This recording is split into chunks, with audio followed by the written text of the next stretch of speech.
Incroyable, en vrai, que tu te sois dit un peu l'école, ça me saoule. Je sais les Ouais. compétences que j'ai envie de développer, je sais ce qui m'intéresse. Des photos aussi qui s'est retrouvée dans un magazine de photographie internationale.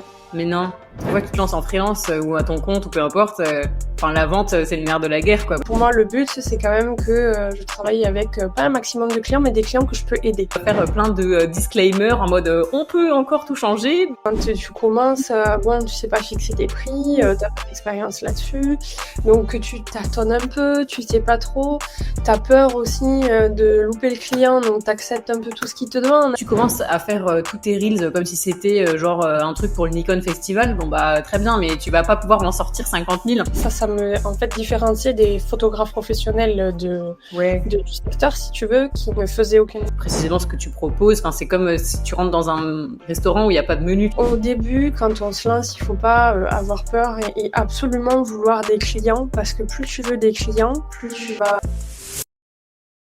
Blabla et tout. C'est Oui, bah, il va y avoir oublié de des lancer. bafouillements aussi. Ouais. Bafouillage, bafouillement, je sais pas comment on dit. Bah après, j'essaye de garder, tu vois, le côté un peu authentique, sauf si vraiment, des fois, on sort des grosses boulettes et tout, je ferais du... Ouais. Mais ça devrait le faire, hein. Normalement, on va pas parler de sujets sensibles ou quoi que ce soit. Non. Ok, ok. Mais bah du coup, bienvenue Manon pour cette session de coworking. Ça va? Merci. Ça va et toi? Ouais, tranquille. T'as l'habitude de faire comme ça un peu des... Bon, alors coworking vidéo interposé, j'imagine que non. Mais tu Non. retrouves des fois des potes ou d'autres freelances dans des cafés pour travailler. Non plus. Si, j'ai rencontré une CM là sur Toulouse avec qui je m'entends bien et de temps en temps on fait un petit peu un débrief, tu vois, on se cale dans un café et tout. Ouais. Mais non, là en ce moment c'est plutôt focus boulot. Ouais, du coup, tu restes chez toi la plupart du temps pour travailler. Ouais. Ok. Ouais. Parce que enfin, tu m'avais dit du coup la dernière fois, ça fait un peu plus d'un an que tu t'es lancé en freelance. Alors ça fait exactement bientôt 7 mois Ok. euh, ouais, que je me suis lancée en tant que community manager et photographe.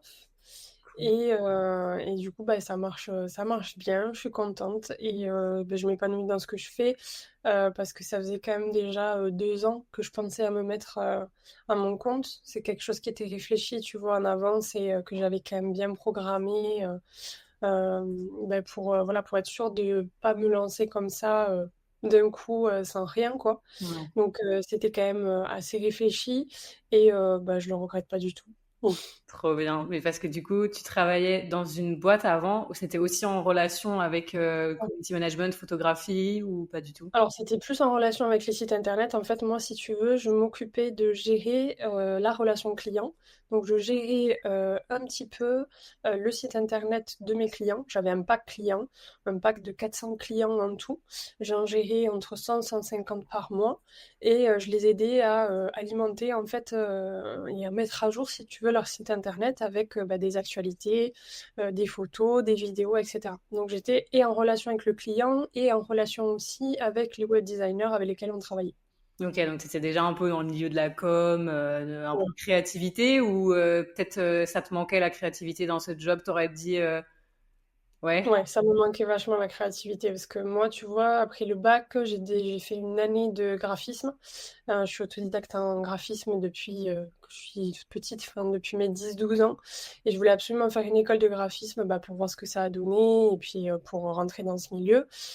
Au final, ça a été un peu plus compliqué que ça parce que l'école n'ouvrait pas finalement la classe de par le fait qu'il n'y avait pas assez d'inscriptions.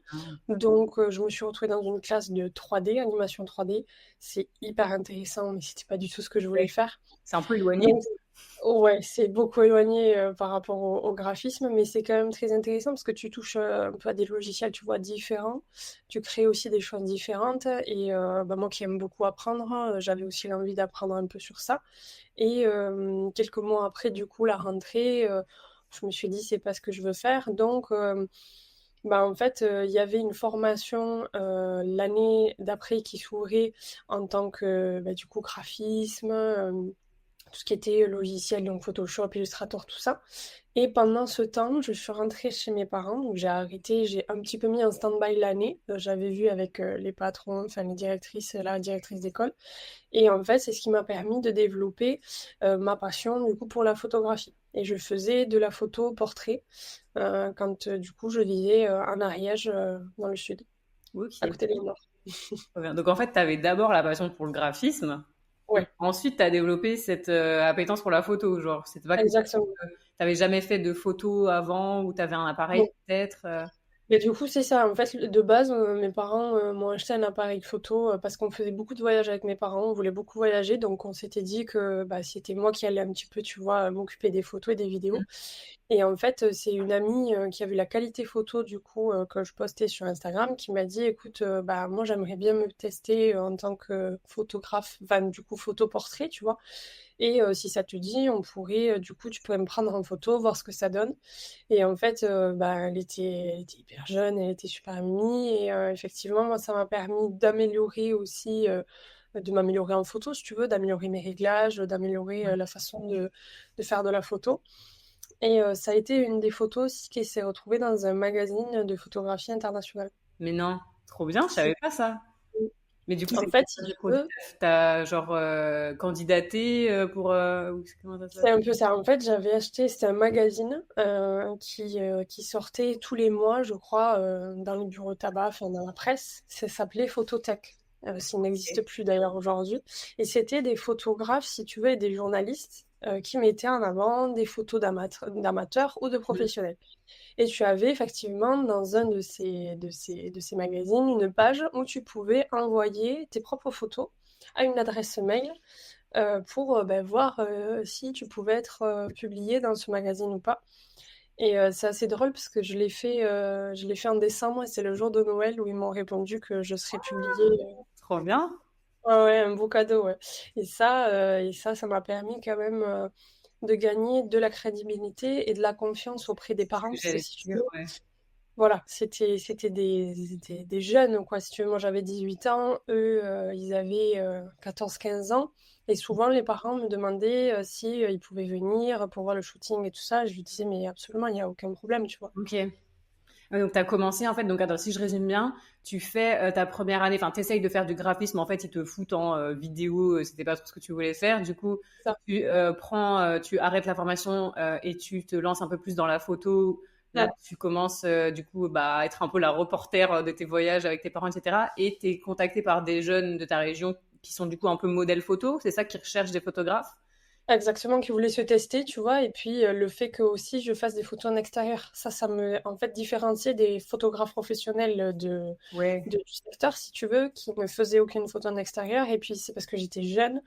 J'étais probablement aussi très jeune et que du coup, Ouais, bah, t'avais euh, les codes d'Insta, en fait, et au final, enfin, c'est parce que du coup, exactement. c'était, j'imagine, plus des filles qui te contactaient pour faire des Oui, photos. oui, oui, Et donc, c'était pour poster sur Instagram, j'imagine. tout à fait. Voilà. Facebook aussi à l'époque pour changer la Ouais. photo de profil, tu sais.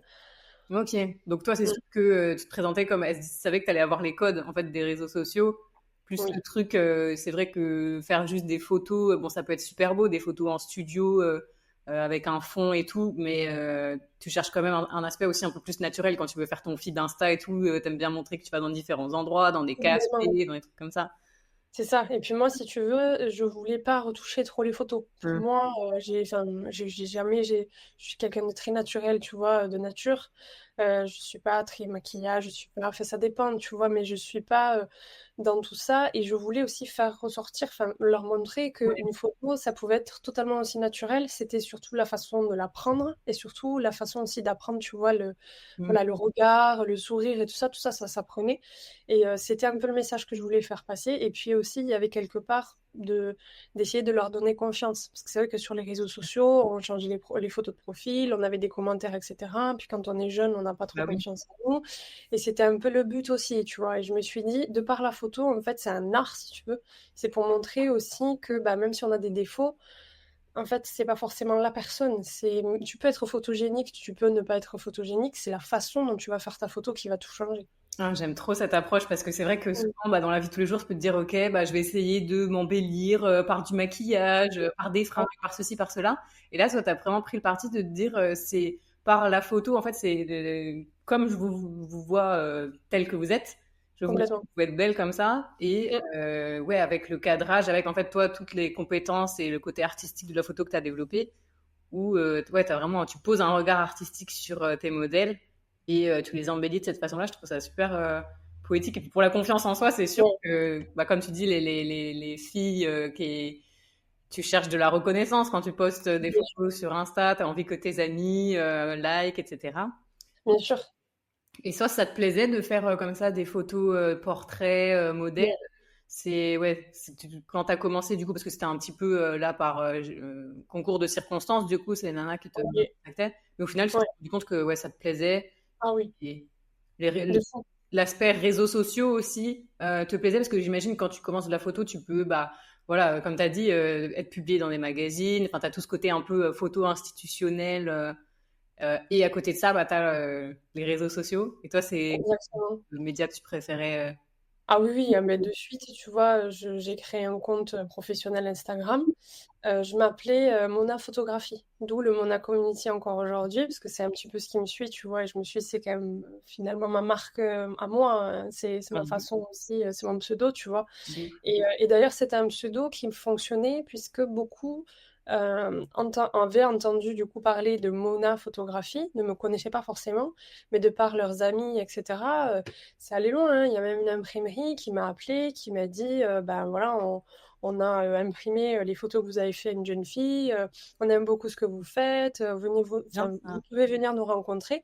Ils m'ont même offert des impressions de photos parce que moi, je voulais avoir un mur entier de mes portraits, de mes Ah photos. ouais, tu Pour m'étonnes. faire carrément, ouais, ouais. Non, ça a pris quand même une ampleur. Je m'y attendais pas, tu vois. C'est trop bien Franchement, ça. même mes parents s'y attendaient pas du tout. Et puis, si tu veux aussi, c'est le fait que j'ai pas fait d'école de photo, je suis pas photographe, j'ai appris de par moi-même, de par YouTube, de par Internet, enfin, je veux dire vraiment de partout. J'ai discuté aussi avec des photographes internationaux pour, voilà, pour savoir un petit peu plein de choses. En fait, vraiment, je m'informais au maximum. Et je pensais vraiment pas que ça allait prendre une ampleur aussi conséquente, même qu'il a fallu que, bah, après mes parents m'ont énormément accompagnée et ça j'ai eu énormément de chance pour ça. Mais tu vois, mon père, des fois, prenait des jours de congé pour m'amener à Saint-Géron pour faire des photos et il m'attendait dans un café le temps que je fasse ça, quoi. Waouh. Ils étaient fiers, ouais.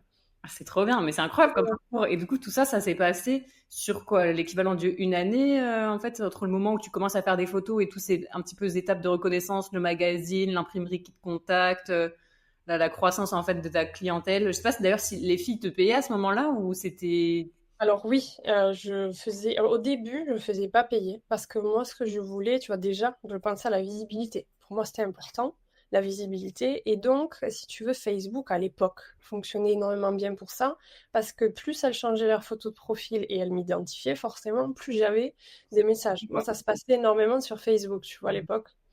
Instagram, c'était beaucoup plus pour les projets que je faisais, parce qu'après, j'ai eu fait des projets aussi. Il y a une fille d'une école de design qui m'a contactée parce qu'elle avait fait, tu vois, des vêtements. Elle voulait une modèle photo, donc ben, moi, je lui ai amené la modèle photo. On a pris aussi les vêtements en photo. Enfin, il y avait plein de choses comme ça. Et moi, enfin, Instagram, tu vois, ça faisait plus trop partie pour la partie projet, collaboration. Et vraiment, le Facebook, la partie portrait, photos plus naturelles, moins retouchées, enfin, etc. Tout ça. Donc c'est vrai que les deux réseaux sociaux m'ont permis de gagner en visibilité. Et après, forcément, c'est à partir du moment où j'ai été publiée dans le magazine où je faisais payer très très peu parce que c'était des jeunes. Et c'est pour ça aussi que ça marchait, parce que du coup, bah, c'était plus facile de demander à papa et maman de donner un billet de 20 euros, tu vois, que voilà, de faire payer des centaines d'euros à des jeunes filles pour changer la photo de profil. Et je pense que quelque part, c'est pour ça que ça a fonctionné aussi. Ouais. Bah, c'est un peu souvent aussi que je recommande. Alors, je sais pas si toi, ce que tu recommanderais à quelqu'un qui se lance dans la photo, mais moi, en général, pour le graphisme, au début, surtout que c'est un milieu où bah, il y a beaucoup de personnes qui se lancent en freelance, surtout ces dernières Ouais, années. Si tu veux te faire un nom, j'ai tendance au début à dire, bah, commence à faire des petits projets, soit pas énormément rémunérés, voire pas du tout, complètement. mais en fait, pense toujours à des projets qui déjà te plaisent fondamentalement, parce que tu vas jamais faire un truc bien si t'aimes pas la personne. Imagine, tu perds Exactement. une personne qui est exécrable avec toi, bon bah ça va pas rendre super bien, tu vois. Donc sur des projets un peu coup de cœur et tu sais qu'ils vont rendre bien et qui vont te permettre d'étoffer ton portfolio, parce que c'est ça au début qui va faire que les gens vont t'accorder leur confiance et à un moment vont accepter de te payer, c'est qu'ils vont voir les compétences derrière. Donc j'imagine que c'est aussi probablement ce que tu recommanderais, mais est-ce que tu changerais quelque chose un peu dans ton parcours, dans la façon dont tu t'es lancé, ou tu referais exactement pareil, ou peut-être, je sais pas, tu t'essaierais d'augmenter tes prix plus vite. Enfin, c'est quoi un petit peu ton retour d'expérience là-dessus? Je pense qu'à la finale, effectivement, j'aurais peut-être pu augmenter un petit peu, surtout parce que j'ai travaillé aussi, j'ai fait prestations au concert, j'ai fait ça. Mais Ouais. si tu veux, quand tu es dans le truc et que tu te dis, bah, tu vis chez papa-maman, tu penses pas à 18 ans à mettre de l'argent forcément de côté, tu penses pas à l'utiliser comme maintenant. Mais effectivement, oui, je pense que j'aurais dû augmenter mes prix et c'est aussi ça, tu vois, où j'aurais peut-être plus appris la valeur et la valeur que je donnais et la valeur de mon travail finalement. Hmm. Parce que C'est du coup, aussi, ouais. cette période-là, tu disais, tu avais 18 ans, au moment où tu fais du coup les modèles des festivals, etc. Ouais, donc ça allait quand même assez vite. Et à quel moment, du coup, pourquoi t'as arrêté? Parce que j'imagine si tu dis que t'es rentré dans une entreprise, etc., c'est que t'as mis un peu ça de côté à un moment. Mais en fait, si tu veux, la photo, ça m'a pris 6 7 mois, le temps que je rentre en formation, dans cette fameuse formation, tu sais, de graphisme. Ok. Que j'ai arrêté parce que ben voilà, je me rendais compte que finalement le graphisme c'était oui une passion, mais pour moi et que je voulais pas en faire forcément mon métier. Ok. Donc j'ai fait une formation qui a duré 2 3 mois et ensuite j'ai arrêté. Et puis parce que en fait j'avais ce côté pratique moi que j'apprenais de par moi-même, mais il me manquait ce côté théorique, tu vois, de la communication, de tout ça en fait, parce que j'aime la relation client, j'aime le marketing, mais il me manquait ce petit truc. Et c'est pour ça que du coup, après, j'ai repris les études et j'ai fait un BTS communication sur 2 ans. Ok. Et à côté, pendant ton BTS, tu continuais à faire des photos? Au début, oui, ensuite, non, j'ai arrêté. Ok. Mm. Et du coup, BTS communication, ça t'a apporté beaucoup cette formation? Enfin, tu la recommanderais? Oui. Ok. Ah oui, oui, franchement, le BTS communication, pour le coup, bon, moi, ça m'a permis, je suis encore en contact avec une de mes profs, d'ailleurs, ben, ma prof principale de communication. Déjà, j'ai rencontré des personnes formidables, et puis c'est surtout si tu veux, c'est ça, c'est vraiment ce que je cherchais, c'est cette théorie qui me manquait, et en même temps, c'était aussi un petit peu de la pratique, parce qu'on avait quand même des travaux en groupe. Ouais. On a eu la chance aussi de créer, alors ça c'était génial, je m'en souviens, avec ma meilleure amie. Du coup, on avait créé une marque virtuelle qu'on avait appelée Ambrosia, une espèce de, voilà, de petite marque où on était un groupe de trois, une marque agence de com, tu vois, un peu. Ah, stylé. Et on allait démarcher, du coup, pour bah, proposer nos services gratuitement, finalement. Et on a travaillé avec une chocolaterie à Toulouse. Je sais même plus comment elle s'appelle, mais je suis retrouver le nom. Ah, c'est bon, Mais, Mais du coup, on a travaillé avec eux et c'était chouette parce que ça te fait rentrer aussi dans le monde du travail en quelque sorte, tu vois. Et c'est plutôt les projets, moi, qui m'ont beaucoup apporté en BTS communication que finalement. Après, ce qui m'aide aujourd'hui, par contre, dans le community management, c'est tout ce qui va être la stratégie de com. Ça, c'est certain que quand tu fais un BTS communication, tu l'apprends. Et finalement, même tu l'utilises dans ta vie ou enfin, dans le travail, tu vois, que tu vas faire plus tard, parce que c'est vraiment une des bases, à mon avis, de communication, c'est vraiment la strat, quoi. bon, bah, c'est cool parce que justement, si tu disais que tu avais un petit peu cet aspect où tu étais beaucoup porté sur le concret, tu aimais vers des Ouais. choses que tu pouvais appliquer directement. Du coup, là, ça t'a appris un petit peu ces bases que tu peux réutiliser aujourd'hui dans ton métier. Et est-ce qu'ils étaient calés, cette formation, sur tout ce qui était réseaux sociaux, justement? Est-ce que la partie communication, non, elle n'était pas trop orientée réseau? Non, non, non, c'était pas trop orienté réseau. Et moi, je l'avais proposé à ma prof, du coup, de com. Alors, j'avais fait une mini-intervention devant la classe en expliquant que ben, moi, j'avais développé, du coup, mon réseau photo grâce à Instagram et grâce aussi à Facebook. Et que, ben, mine de rien, Instagram, c'était un outil très puissant. Il est toujours aujourd'hui, hein, mais vraiment, même à l'époque, c'était très puissant. Et que ben, c'est comme ça aussi que j'avais appris à me faire de la visibilité, à créer une communauté, parce que j'avais créé une communauté aussi à l'époque qui même reste aujourd'hui et qui me suit encore, donc c'est ouf. Mais on n'avait pas cet aspect réseaux sociaux, le community management n'existait pas, il n'y avait pas l'aspect photographie, vidéo, tout ça, tu vois, en BTS Com, on ne le voyait pas encore. Et du coup, quand tu as fait cette intervention où tu expliques, toi, le pouvoir que ça a eu sur ta communication, ils étaient pas un peu. épatée. Enfin, moi, en vrai, j'imagine, tu me dis, une élève comme ça fait quelques années qu'elle développe Ouais. ses réseaux à côté. Tu te dis, c'est incroyable parce que toi, c'est. Et pourtant, peut-être qu'il doit avoir cette révélation de se dire, mais attends, c'est des strates qui fonctionnent super bien et qu'on n'apprend pas du tout dans notre cursus. Bon, j'espère Complètement. que les Ah écoles oui, oui. mettent un peu plus ça à jour quand même dans leur. Ouais, et ça a même donné envie, tu vois, à un ami qui commençait à faire des textes de rap, à essayer de faire des sons. Je lui ai créé une pochette du coup d'album sur Photoshop. On a travaillé son Instagram ensemble et tout. Donc si, si, ça a donné pas mal d'idées finalement, quelque part. Cool. Mm. Bien. Et du coup, après cette formation, là, tu rentres direct quoi, en CDD, CDI dans ta boîte d'agence de site web là ou pas? Pas encore. Pas encore. Péripéties. Après mon BTS communication, j'avais envie d'arrêter les études et de rentrer en fait sur le terrain. Vraiment, je voulais rentrer dans le monde du travail. Ok. Et un petit peu aussi rentrer dans le relationnel, tu vois, avec les clients. Donc tout ce qui va être la vente, le commerce et tout ça, ça m'attirait aussi quelque part. Ouais. Et donc pendant un an et demi, j'ai fait plusieurs petits CDD en vente, du coup, en tant que conseillère en vente, en tant que... voilà. Donc, tout ça, je crois que c'était ouais, sur un an et demi cumulé, j'ai passé 3 mois dans une petite boutique, 3 mois dans une autre, enfin, je jonglais un petit peu entre les boutiques. Donc ça, c'était bien aussi parce que ça te permettait d'en apprendre. Les boutiques n'ont pas la même façon de faire. Et donc, du coup, ça me permettait de savoir moi aussi ce que je préférais, tu vois, entre ce que je faisais dans l'une et dans l'autre. Et par contre, j'y ai passé 8 mois, je crois, dans un magasin de vente où là, vraiment, j'avais beaucoup plus de responsabilités. Et là, j'ai pour le coup, beaucoup, beaucoup plus appris et ça a été une super expérience pour le coup. Ah, mais ça, je trouve ça incroyable en vrai que tu te sois dit un peu l'école, ça me saoule. Je sais les Ouais. compétences que j'ai envie de développer, je sais ce qui m'intéresse. Ouais. Allons sur le terrain, allons chercher des CDD, je trouve ça trop cool. Moi, Mm. j'ai pas fait ça du tout, mais en vrai, je trouve que c'est la meilleure façon. Et puis, tu te dis toujours à chaque fois que tu te lances en freelance ou à ton compte ou peu importe, enfin, la vente, c'est le nerf de la guerre, quoi. Parce qu'in fine, peu importe ce que tu fais, que tu fasses des Ouais, photos, du graphisme, j'en sais rien, des bougies, peu importe. In fine, c'est de la vente. Donc, complètement. Et puis je pense que tu vois, inconsciemment, que j'avais déjà le projet de me lancer à mon compte. J'en avais déjà parlé aussi à ma prof du ok. coup de communication qui était en profession libérale aussi à ce moment-là.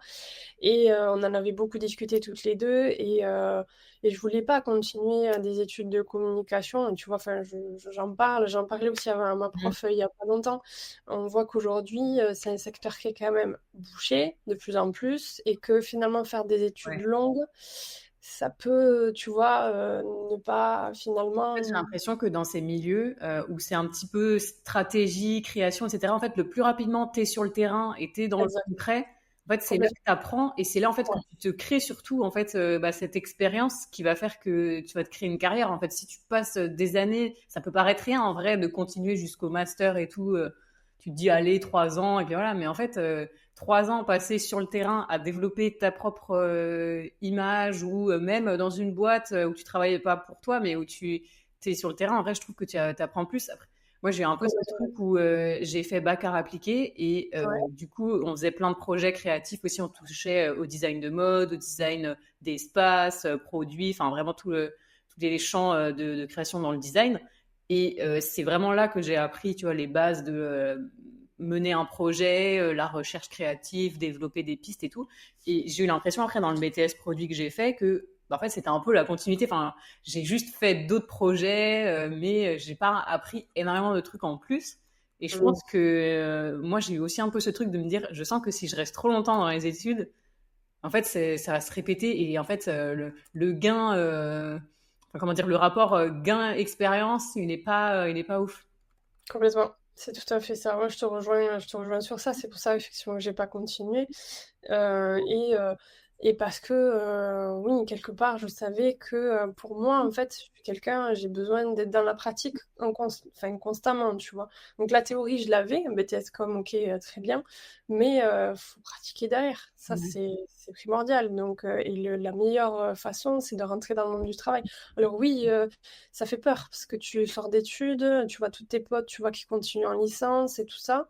Mais en vrai, je regrette pas parce que franchement, c'était vraiment mon souhait. Je pense que je l'avais vraiment bien aussi, tu vois, préparé. J'étais préparée aussi dans ma tête. Et Non, franchement, ça a été un choix que je regrette pas. Bah, franchement, chapeau à toi, parce que déjà, en vrai, comme tu dis, c'est un choix audacieux, parce que tu as tous Ouais. tes amis qui continuent. Est-ce que Mm. tu avais un peu ce truc de te dire quel regard ils vont avoir sur moi? Est-ce qu'ils vont se dire, Oui, ah, je peux oui, en plus faire, peut-être, il y en a qui allaient avoir la vision de, ouais, fais des petits CDD de vente par-ci, par-là, c'est pas ça. complètement.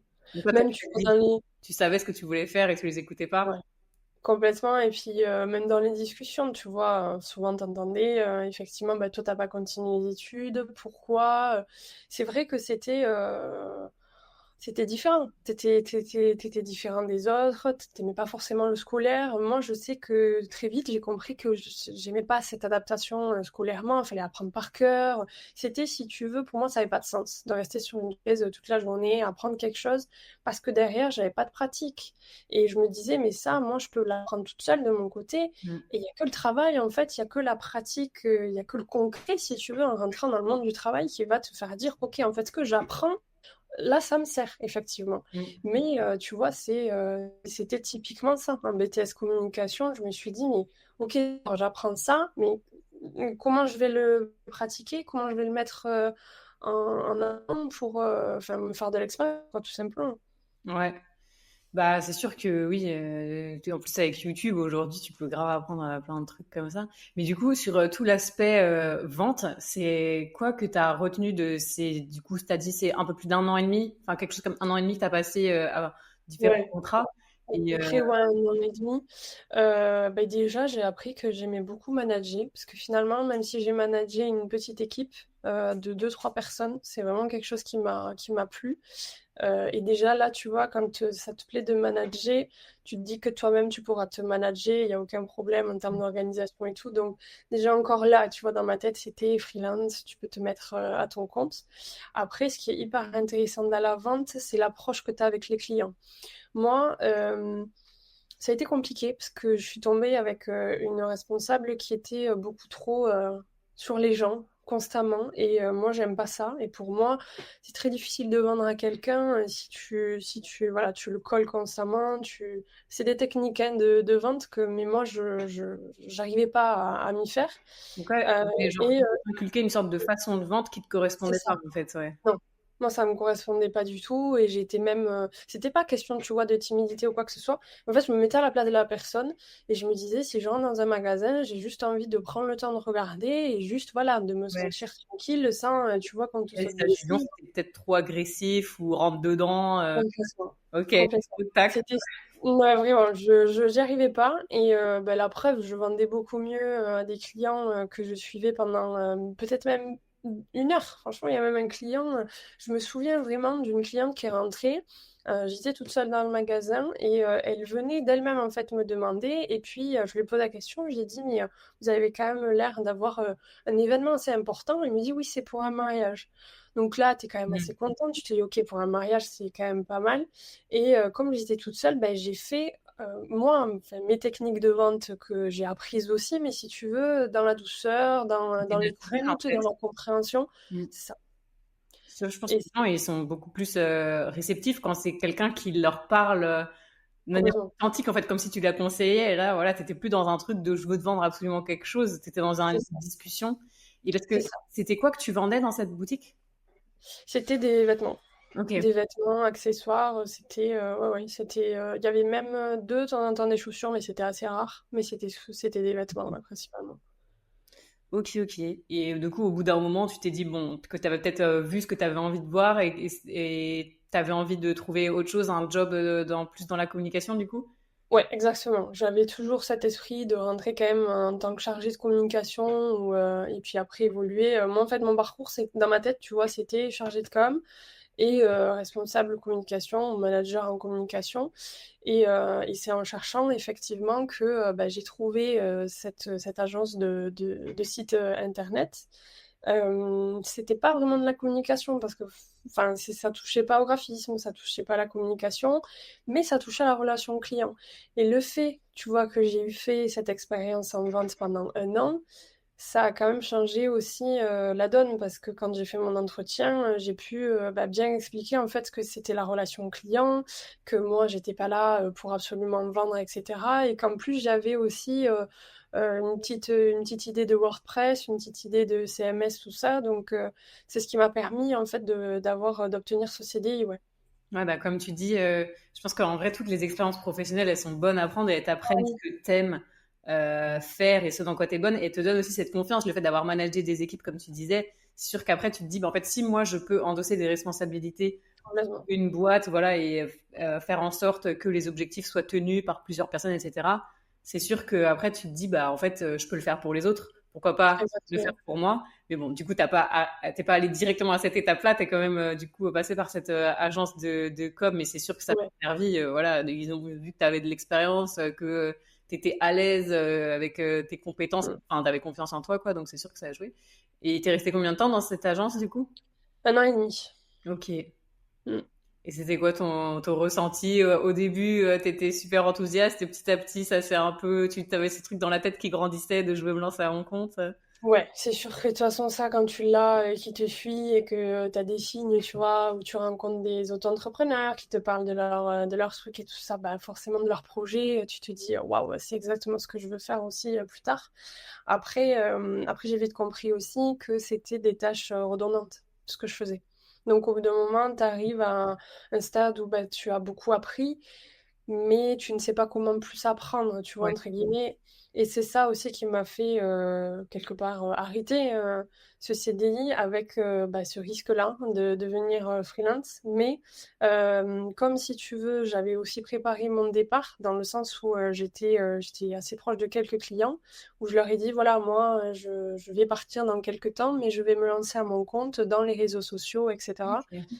En fait, si tu veux, j'ai semé, tu vois, des petites graines, voilà, en me disant, avec bien évidemment les clients avec qui je m'entendais très bien, hein, forcément, Ouais, j'imagine. mais pour moi aussi, tu vois, me rassurer et me dire et être sûre de mon projet, tu vois, à 100% et de me dire, ok, si tu le dis à ces clients-là, ils sont potentiellement intéressés, donc il faut se lancer. Au bout d'un moment, ça m'a un peu aidé aussi, tu vois, quelque part à me lancer.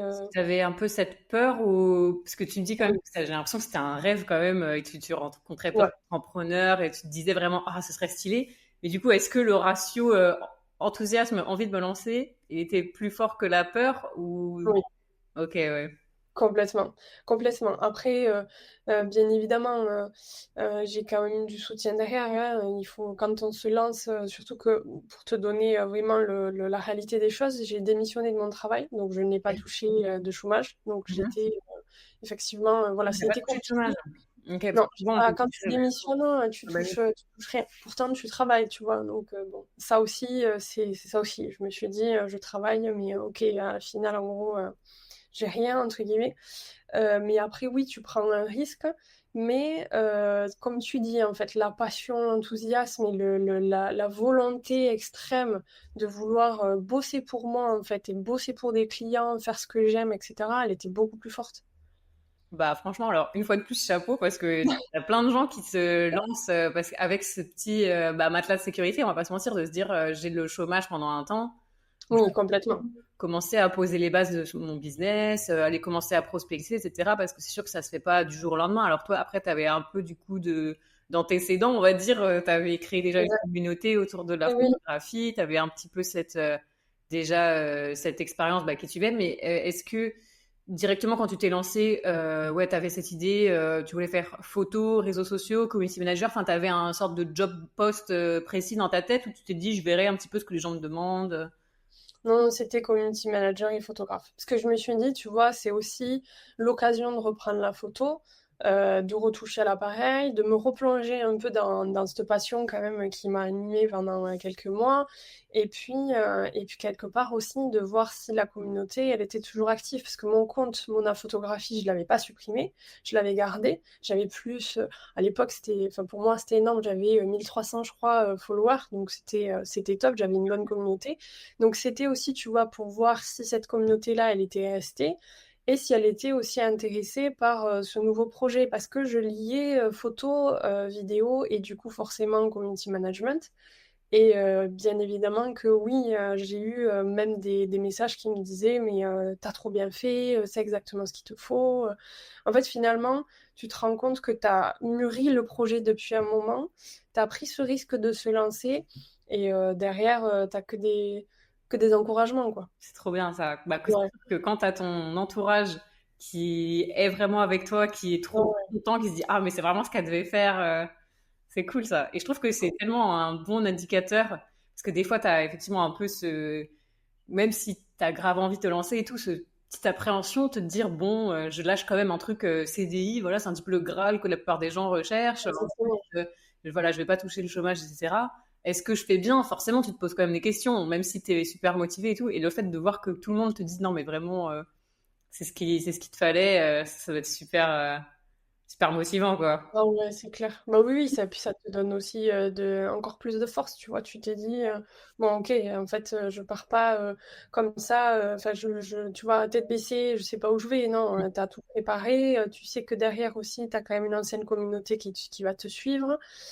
Tu sais que t'as les clients aussi qui potentiellement peuvent te recontacter.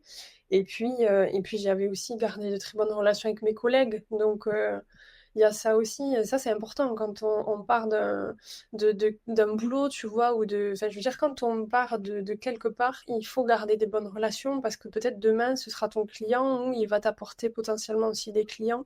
Il faut toujours penser au après. Et moi, c'est ma vision des choses depuis, tu vois, depuis tout ce temps. Finalement, je pensais souvent au après. Qu'est-ce que je vais faire? Qu'est-ce que j'allais faire? Comment mettre ça en place, etc. Et ça c'est important de toujours essayer d'anticiper comment ça pourrait se passer, tu vois. Bah, c'est sûr que c'est vraiment pas du tout bonne stratégie si quand tu quittes un Vraiment. job, tu fais n'importe quoi, t'es là en mode fuck, t'envoies tout balader, bah, c'est la meilleure moyen. Parce qu'en plus, le jour où tu veux rechercher un emploi, enfin maintenant, tout le monde appelle pour avoir des références et tout. Donc bon, déjà, Ah oui, c'est c'est clair. vraiment complètement Tu te cool. grilles. Ah oui, non, c'est sûr. Mais enfin, franchement, pour faire ça, je pense qu'il faut vraiment pas avoir de vision, comme tu dis, et pas anticiper la suite. Ouais, Mais, non, puis c'est sûr qu'en plus, vu que c'est. En même temps, ce qui est bien, c'est que, j'ai envie de dire, tu quittais ton job, du coup, c'était quand même dans la communication, mais c'était pas directement, précisément ce que toi, t'allais faire. Donc, tu peux garder ces contacts-là, tu sais, que tu peux un peu nourrir, etc. Peut-être, effectivement, tu as des clients, bah, eux, ils font leur site web avec ton ancienne agence. Si jamais ils ont besoin de trucs pour les réseaux sociaux, bah, ils peuvent passer par toi, ils savent que tu fais du bon taf, mais en même temps, t'as pas ce truc de concurrence qui peut faire forcément que complètement.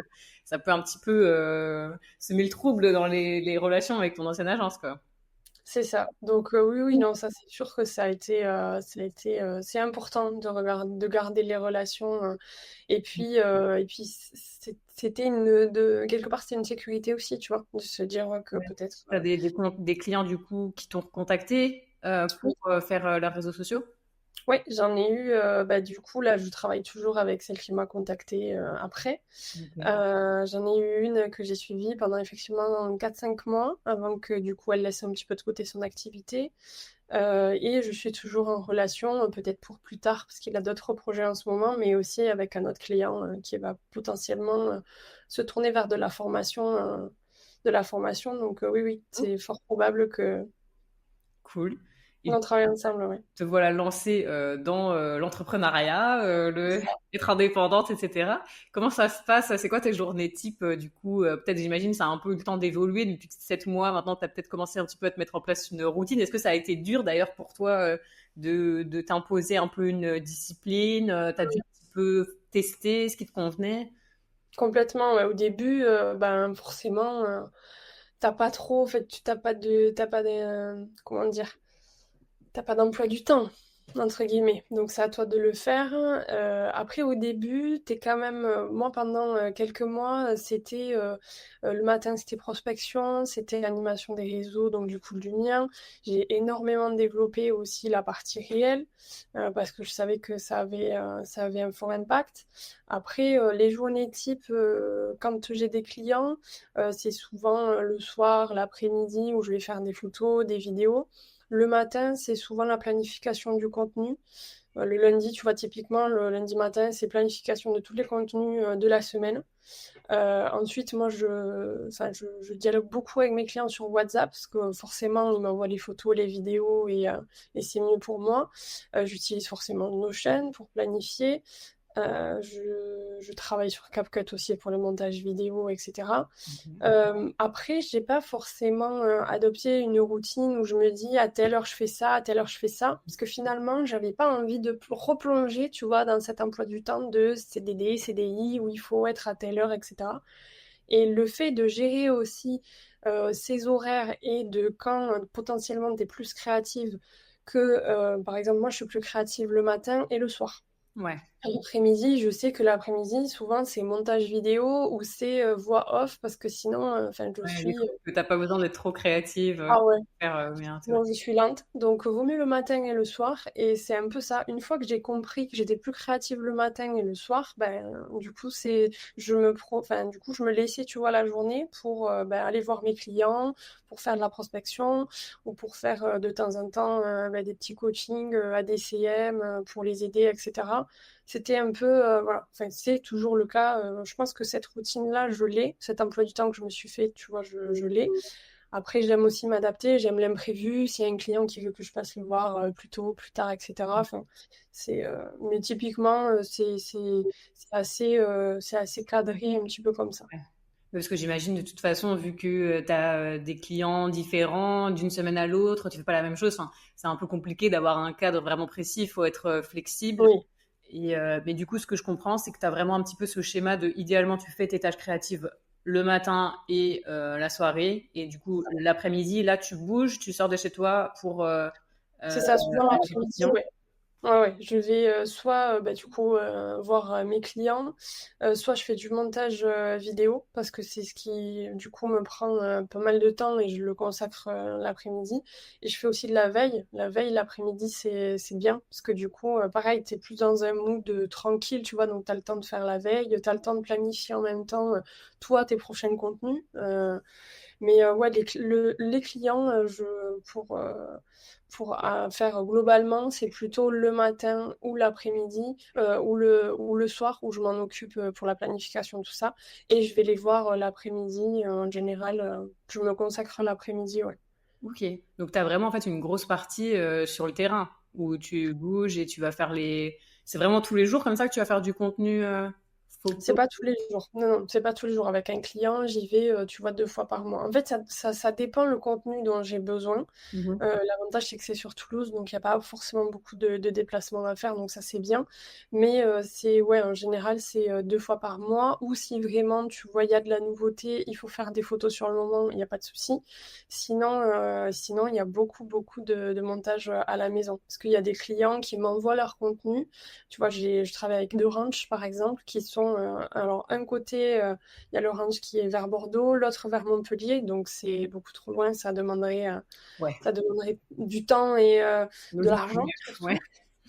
surtout. Et c'est pour ça, elle m'envoie directement les photos, les vidéos, on se cale sur ça et ça, moi, ça me convient très bien aussi si les clients m'envoient le contenu en fait et que du coup derrière, moi, je fais du montage. C'est la partie que je pense que je préfère le plus, tu vois, faire maintenant. Le montage? Ouais, Ok. Bah, c'est un petit peu aussi, j'imagine, le moment où vraiment tout se concrétise et tu peux c'est ça. vraiment écrire un petit peu l'histoire finale. Bon, après, c'est sûr que c'est pas comme faire le montage d'un film où là, c'est vraiment Oui, bon, bah, un récit, quoi. Là, c'est des petites histoires que tu racontes à travers des reels sur Instagram, mais quand même, c'est important parce que si tu racontes rien, bon, bah, les gens vont pas rester. Donc, ouais, je trouve complètement. que le montage, c'est souvent une partie ouais, où t'écris l'histoire, en fait, et en fonction de comment tu fais le montage, ça peut complètement changer. C'est ça. Et puis en plus, tu vois, ce qui est intéressant dans la partie vidéo, et que souvent, tu vois, sur des vidéos, on le retrouve pas. Enfin, moi, quand je regarde des vidéos, des montages et tout ça, c'est vrai que ça manque un peu enfin, comment dire. Il y a un truc à quand même arriver à faire. Moi, ce que j'adore aussi, et j'y mets du temps, et c'est comme ça, c'est de caler le son sur la vidéo. Ouais. Et des fois, ça, c'est super important. Après, peut-être Trop qu'on va se satisfaisant, trouver hein. la Mais façon, ça tu prend vois, de le tellement faire. de temps. Hein? C'est trop satisfaisant, mais ça prend Oui. tellement de temps, j'imagine. Ah oui, ça prend du temps ouais, de synchroniser la musique, de choisir le son. Pas forcément, tu vois, les audios tendance Instagram ou quoi que ce soit, vraiment de mettre ton son dessus. Mhm. Ça prend du temps. Après, moi, je trouve que c'est génial de faire du montage parce que, comme tu dis, ça devient concret. Et en même temps, c'est dynamique de ouf. T'as du texte, t'as des émoticônes machin partout, t'as de la musique, et puis franchement, avec CapCut, on peut faire plein de choses. Donc, Ouais, mais c'est j'imagine top. que tu as toutes les versions pro, les trucs.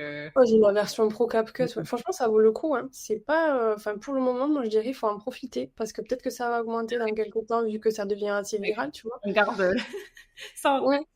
Ouais, ouais, vaut mieux, faut en profiter parce que c'est vrai que c'est un outil qui est vraiment pas mal et qui aussi, déjà, est moins cher que Adobe Effect. Ouais. ou Adobe C'est After plus Effects. friendly, je trouve, en termes de conception et tout. En vrai, la suite D'accord. Adobe, enfin, c'est bien pour des trucs super professionnels, mais j'ai l'impression qu'il n'y a pas trop de trucs vraiment adaptés réseaux sociaux. Enfin, ils ont essayé un peu avec Adobe Express ou je sais plus trop quoi, mais je trouve que tu as moins ce truc ouais, de filtre, de réglage que tu changes rapidement, tu rajoutes des transitions. Enfin, pour ça, CapCut, c'est super, quoi. Ah oui, c'est ça. Non, non, puis en plus, bah, tu peux l'avoir directement sur le téléphone, la tablette. Maintenant, c'est sur l'ordi. Donc, non, non, mais je pense que beaucoup, beaucoup l'utilisent, CapCut. Même, tu vois, les vidéastes, Ouais. je discutais avec un vidéaste qui me disait, bah écoute, Yana, enfin, pour des clients, je travaille que sur CapCut Mm. parce que ça permet de gagner en rapidité. Ça me permet de gagner aussi, bah, forcément financièrement parce que la licence, elle est pas donnée quand même. Donc, ça dépend, mais c'est vrai que franchement, c'est suffisant, surtout pour Insta, des trucs comme ça. Après, à voir comment ça évolue, mais c'est vrai que CapCut, franchement, c'est top, quoi. Bah, surtout que en fait maintenant, vu qu'Insta ça commence vraiment à se diriger genre full vidéo, en fait, faut Ouais, arriver à être récurrent sur la durée. Donc en fait, si tu commences à faire tous tes reels comme si c'était genre un truc pour le Nikon Festival, bon bah très bien, mais tu vas pas pouvoir en sortir 50 000. En fait, je pense que faut un moment aussi un peu lâcher prise sur tout le côté perfectionniste, faire ça tout à comme fait. tu as appris à l'école de montage et tout machin, pour se dire qu'en fait, il faut que ce soit adapté surtout à la finalité. Et moi, franchement, tous les community managers que je fréquente, ils travaillent sur CapCut, hein. Donc, Oui. enfin, moi, je trouve ça un peu toujours, mais t'as même ça aussi dans le graphisme, t'as toujours des gens qui vont te dire, ah, tu fais des trucs sur Canva, Oui, graphiste et tout, en mode très bien, mais écoute, si tu veux faire une miniature YouTube, te faire chier à la faire sur Photoshop, grand bien te fasse, hein, mais je pense pas qu'il y honnêtement. a des fois de faire n'importe quoi.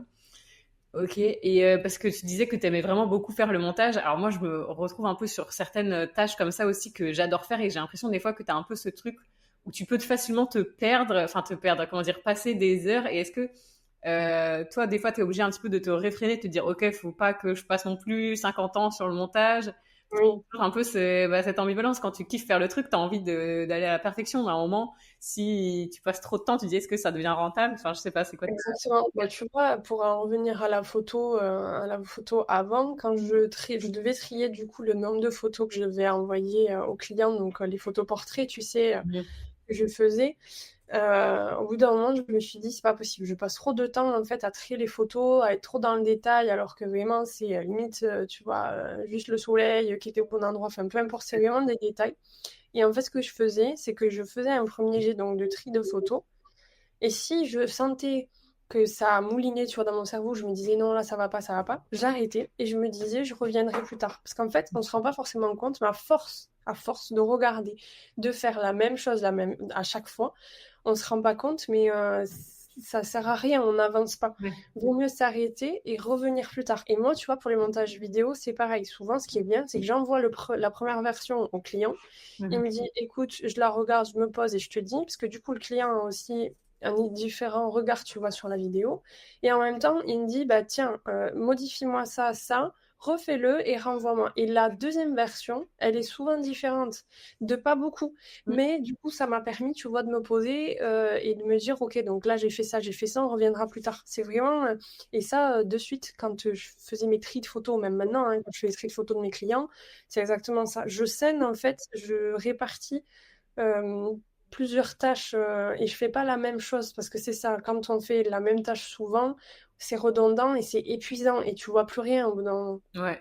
Mais c'est un vrai truc, ça, le blocage créatif quand Oh, en fait, soit ouais, tu moulines, comme tu dis, sur une tâche, tu essayes de changer tout ça. Alors, moi, en graphisme, ce que j'aime bien faire, c'est que souvent, je duplique les designs. Et ça, c'est ouais. un petit peu une façon pour moi de me sortir de ce sorte de brouillard où tu n'arrives plus à voir vraiment les choses avec netteté. Tu te dis, OK, je duplique, par exemple, la mise en page ou la couverture, j'en sais rien. Je fais mes tests en mode, est-ce que je me dirais plutôt le logo à droite, plutôt à gauche, etc. Et là, ça permet d'avoir un premier retour. Donc C'est déjà, ça. ça, c'est un truc qui me débloque souvent. Mais Mm. on sous-estime aussi le fait, des fois, comme tu disais, de partager aux clients. Parce que tu peux avoir un peu ce truc, cet a priori, de te dire, ah ben en fait, c'est pas encore fini. Est-ce que le client, si je lui envoie un truc, il va pas se dire, mais attends, elle a fait que ça, c'est pas fini, etc. Donc, tu te dis toujours, tu dois faire plein de disclaimers en mode, on peut encore tout changer, mais en fait, ça fait vraiment partie du processus. de création, vraiment d'avoir des retours et bien entendu du client, parce que aussi tu parlais de la sélection des photos. J'ai une autre amie aussi qui est photographe et community manager, et Ouais. elle avait fait un mariage et elle était en train de commencer à sélectionner les photos, à retoucher pas mal. Des fois, tu sais, t'avais des trucs avec des flashs, surtout les photos de groupe, tu sais, des fois t'as une personne qui est canon, Oui, les autres elles sont moins, donc tu tout dois à fait. toucher, enfin bref. Et elle a commencé à faire ça, et à un moment, la mariée, du coup, lui dit, bah franchement, vas-y, envoie toutes les photos. Et en fait, les photos que ma pote avait sélectionnées, bah en fait, la mariée, elle en voulait d'autres, tu vois. Donc, Voilà, en fait, des fois, tu passes trop de temps, et c'est pareil, des fois, moi aussi, que je fais des sites web ou tout, je me dis, oh, je verrais trop ça, genre, je vais faire un motif derrière et tout, machin. Tu passes un peu de temps et tout à faire le truc, t'envoies au client, il dit non, en fait, je préfère récent. T'es là en mode, ah, bon, c'est bah, ça. c'est le jeu, tu vois, tu dois forcément Oui, faire des propositions. Mais je pense qu'il faut aussi un petit peu aussi des fois se déculpabiliser du truc ouais, de vouloir faire parfait et d'envoyer un truc que tu es satisfait à 100%. Parce que des fois, ça peut être bien pour ta vision, genre pour toi c'est parfait, mais en fait le client il va te dire bah, j'aime pas trop ci, j'aime pas trop ça. Donc le plus rapidement, je trouve, tu peux avoir des retours, mais ça marche aussi quand tu as des clients qui comprennent ça et qui sont bienveillants et qui vont pas être là en mode oh, mais attends, mais il manque ceci, il manque cela. En fait, il faut qu'ils comprennent que c'est un sorte de pré-rendu, quoi, et que mais je trouve que c'est super, enfin, c'est nécessaire quoi, quand tu veux avancer. Et je pense que tu as ah, zéro complètement. projet, même des plus grands projets créatifs, je sais pas moi, d'une boîte de com qui refait le Mm. branding de Burger King, tu vois, bah, ça m'étonnerait qu'ils aient attendu de faire le truc parfait pour leur envoyer et avoir des retours. C'est sûr. Et puis en plus, enfin, moi, tu vois, je trouve que c'est trop passer de temps sur des détails et du coup, bah, forcément, tu perds du temps, donc tu t'arrives pas à avancer après sur d'autres tâches. Mm. Et en même temps, c'est se prendre la tête pour rien. Vraiment, il y a des trucs. Enfin, je te dis, moi, sur la retouche photo que je faisais avant ou quoi, j'étais là, bon, quelle photo je vais garder, alors que c'était les mêmes, sauf que le détail était différent. Enfin, vraiment, des fois, après, c'est humain, hein. Je pense que c'est aussi ce côté où envoyer un truc nickel pour le client, donc qu'il soit satisfait comme tu disais, et qu'il y ait moins de retours parce que bah il y a moins de post-prod, il y a moins de tout ça. Mais au final, il faut pas penser comme ça. Même si c'est un brouillon, c'est comme à l'école, hein, quand on nous disait vaut mieux faire un brouillon que de le faire sur la copie. C'est pareil, vaut mieux faire un montage V1 et l'envoyer au client en se disant je peux mieux faire sur ça, ça. En fait, c'est ça que je fais aussi. C'est-à-dire que je note les prochaines idées si Mm. jamais le client m'en parle pas. Et je lui dis, bah là, voyez, j'ai rajouté ça, est-ce que ça vous plaît? Et tout ça, en général, ça passe nickel, mais parce que la V1, elle est validée, tu vois. Ouais, mais ça, je pense que c'est super important, tu vois, effectivement, dans le process, Mm. d'envoyer ce que tu as fait. Bon, des fois, ça fout un peu le seum quand, genre, tu as fait un truc parfait et t'envoies aussi un Ouais, petit peu, genre, d'autres idées, brouillons, ça et tout. c'est Et ça. tu me dis, ah, c'est ça que j'adore. T'es là en mode bon. Mais tout ce côté vraiment un peu être complètement transparent sur ce que tu as fait, les chemins que par lesquels tu es passé, et si tu as d'autres idées. Je trouve aussi vraiment que c'est ça qui permet aussi de montrer ton professionnalisme au client et qui se dit, OK, là, elle me demande mon avis Exactement.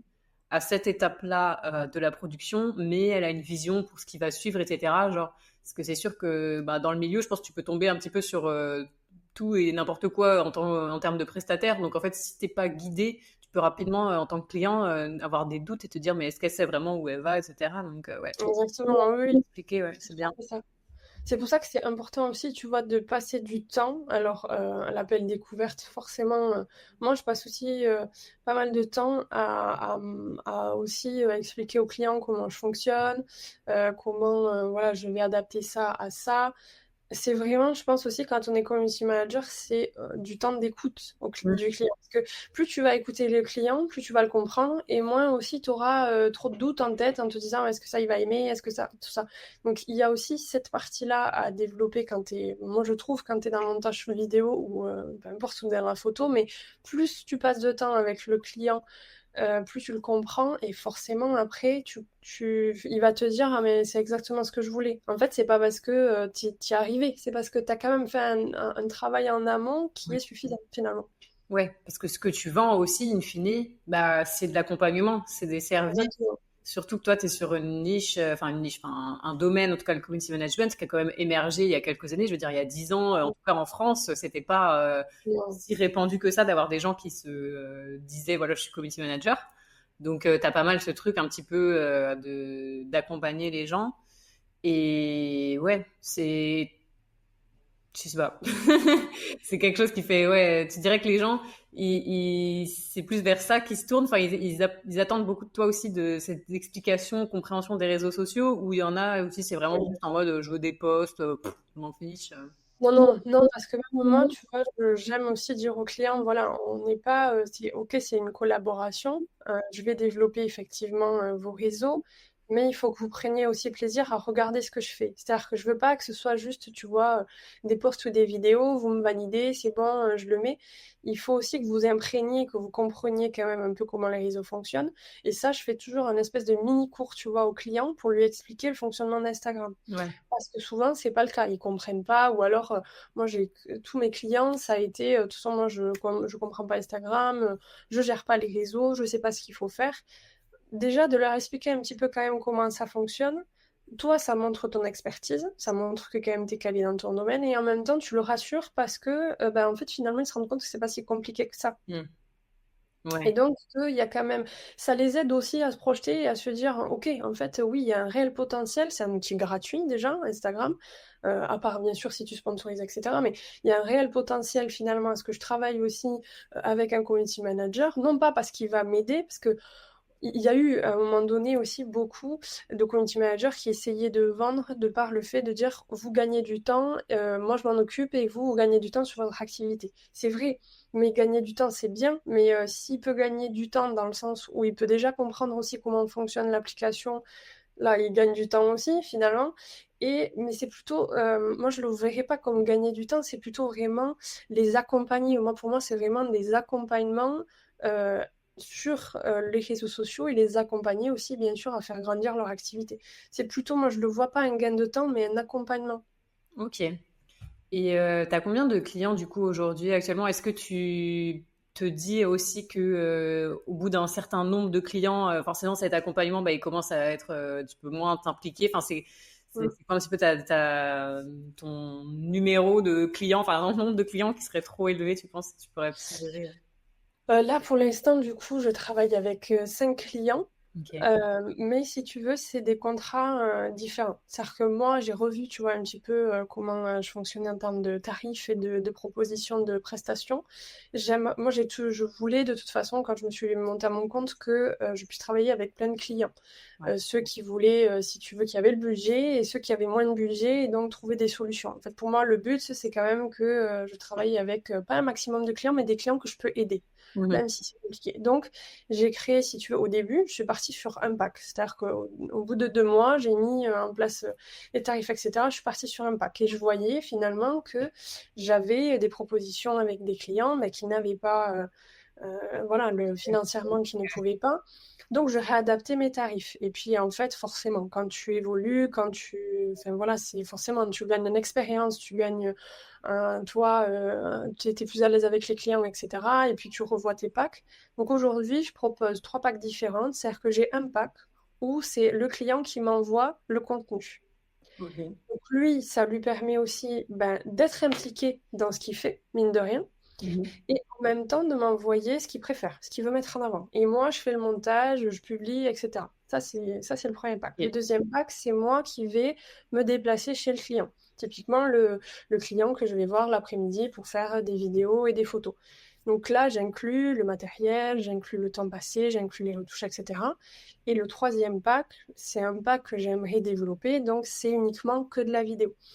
À terme, j'aimerais bien développer ce pack en, si tu veux, établir une stratégie vidéo, c'est-à-dire que cibler les réels, que cibler la vidéo sur YouTube, etc.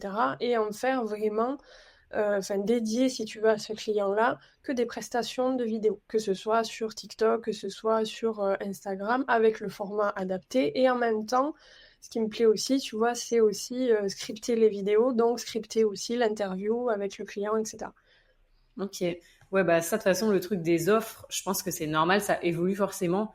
De toute C'est façon, tu as dur. besoin aussi au début d'un moment où bah, tu regardes simplement en fait ce que tes clients te demandent. C'est l'offre et la demande et tu dois savoir un petit peu ce dont les gens ont besoin pour pouvoir leur proposer au bout de je sais pas combien de demandes ou si c'est toi qui as les prospecter, en tout cas des retours que tu peux avoir des clients, tu vois un petit peu mieux quelle typologie de business s'adresse à toi, recherche des C'est ça. community managers, quels sont Mm. les budgets qu'ils ont, est-ce qu'ils recherchent plus de la vidéo, plus quelqu'un pour gérer leurs stories, répondre aux commentaires. Enfin, j'imagine que ça, c'est toute une expérience que peut-être t'imaginais un petit peu les besoins que les gens pourraient avoir au début, mais là, tu Exactement. près de ce que les gens, en plus, vu que toi, tu es essentiellement sur Toulouse, alors après, peut-être avec ton pack où les gens t'envoient le contenu, là, tu peux cibler des gens peut-être un peu plus larges, mais C'est quand ça. même, tu as besoin vraiment de savoir, même sur ton terrain de jeu, j'ai envie de dire, ce que les gens recherchent. Donc, c'est normal que ça évolue avec le temps, et je pense que Ouais, c'est un truc où faut pas avoir peur de faire évoluer ses offres et ce fait ça apporte plus de sérieux, de crédibilité à chaque fois que tu reprécises vraiment. Ça guide les clients en fait quand ils te découvrent, ils savent vraiment beaucoup plus précisément ce que tu proposes. Enfin, c'est comme si tu rentres dans un restaurant où il n'y a pas de menu, tu vois. Au c'est début, ça. c'est un peu ça les gens quand tu te lances au Mm. freelance, t'es là, tu te mets ta tête sur malte.fr ou sur LinkedIn et tout, tu te dis coucou, je fais de la photo, mais en fait c'est les gens qui viennent te voir avec vraiment des demandes, mais super personnalisées. C'est comme si tu rentrais dans un magasin et tu disais bonjour, est-ce que vous vendez des sushis? Alors, t'en sais rien, tu vois. Ouais, c'est complètement ça. Et Euh, puis, au début, tu vois, quand tu commences, bon, tu sais pas fixer tes prix, t'as pas d'expérience là-dessus, donc tu tâtonnes un peu, tu sais pas trop, t'as peur aussi de louper le client, donc t'acceptes un peu tout ce qu'il te demande, hein, même si c'est pas ton boulot. ouais. On passe tous par là au début, et j'ai envie de dire, c'est pas grave, enfin, c'est normal. Je pense qu'il faut aussi passer par là, parce que toi, ça te permet d'évoluer. Et c'est pareil, faire des collaborations gratuitement pour te donner de la visibilité.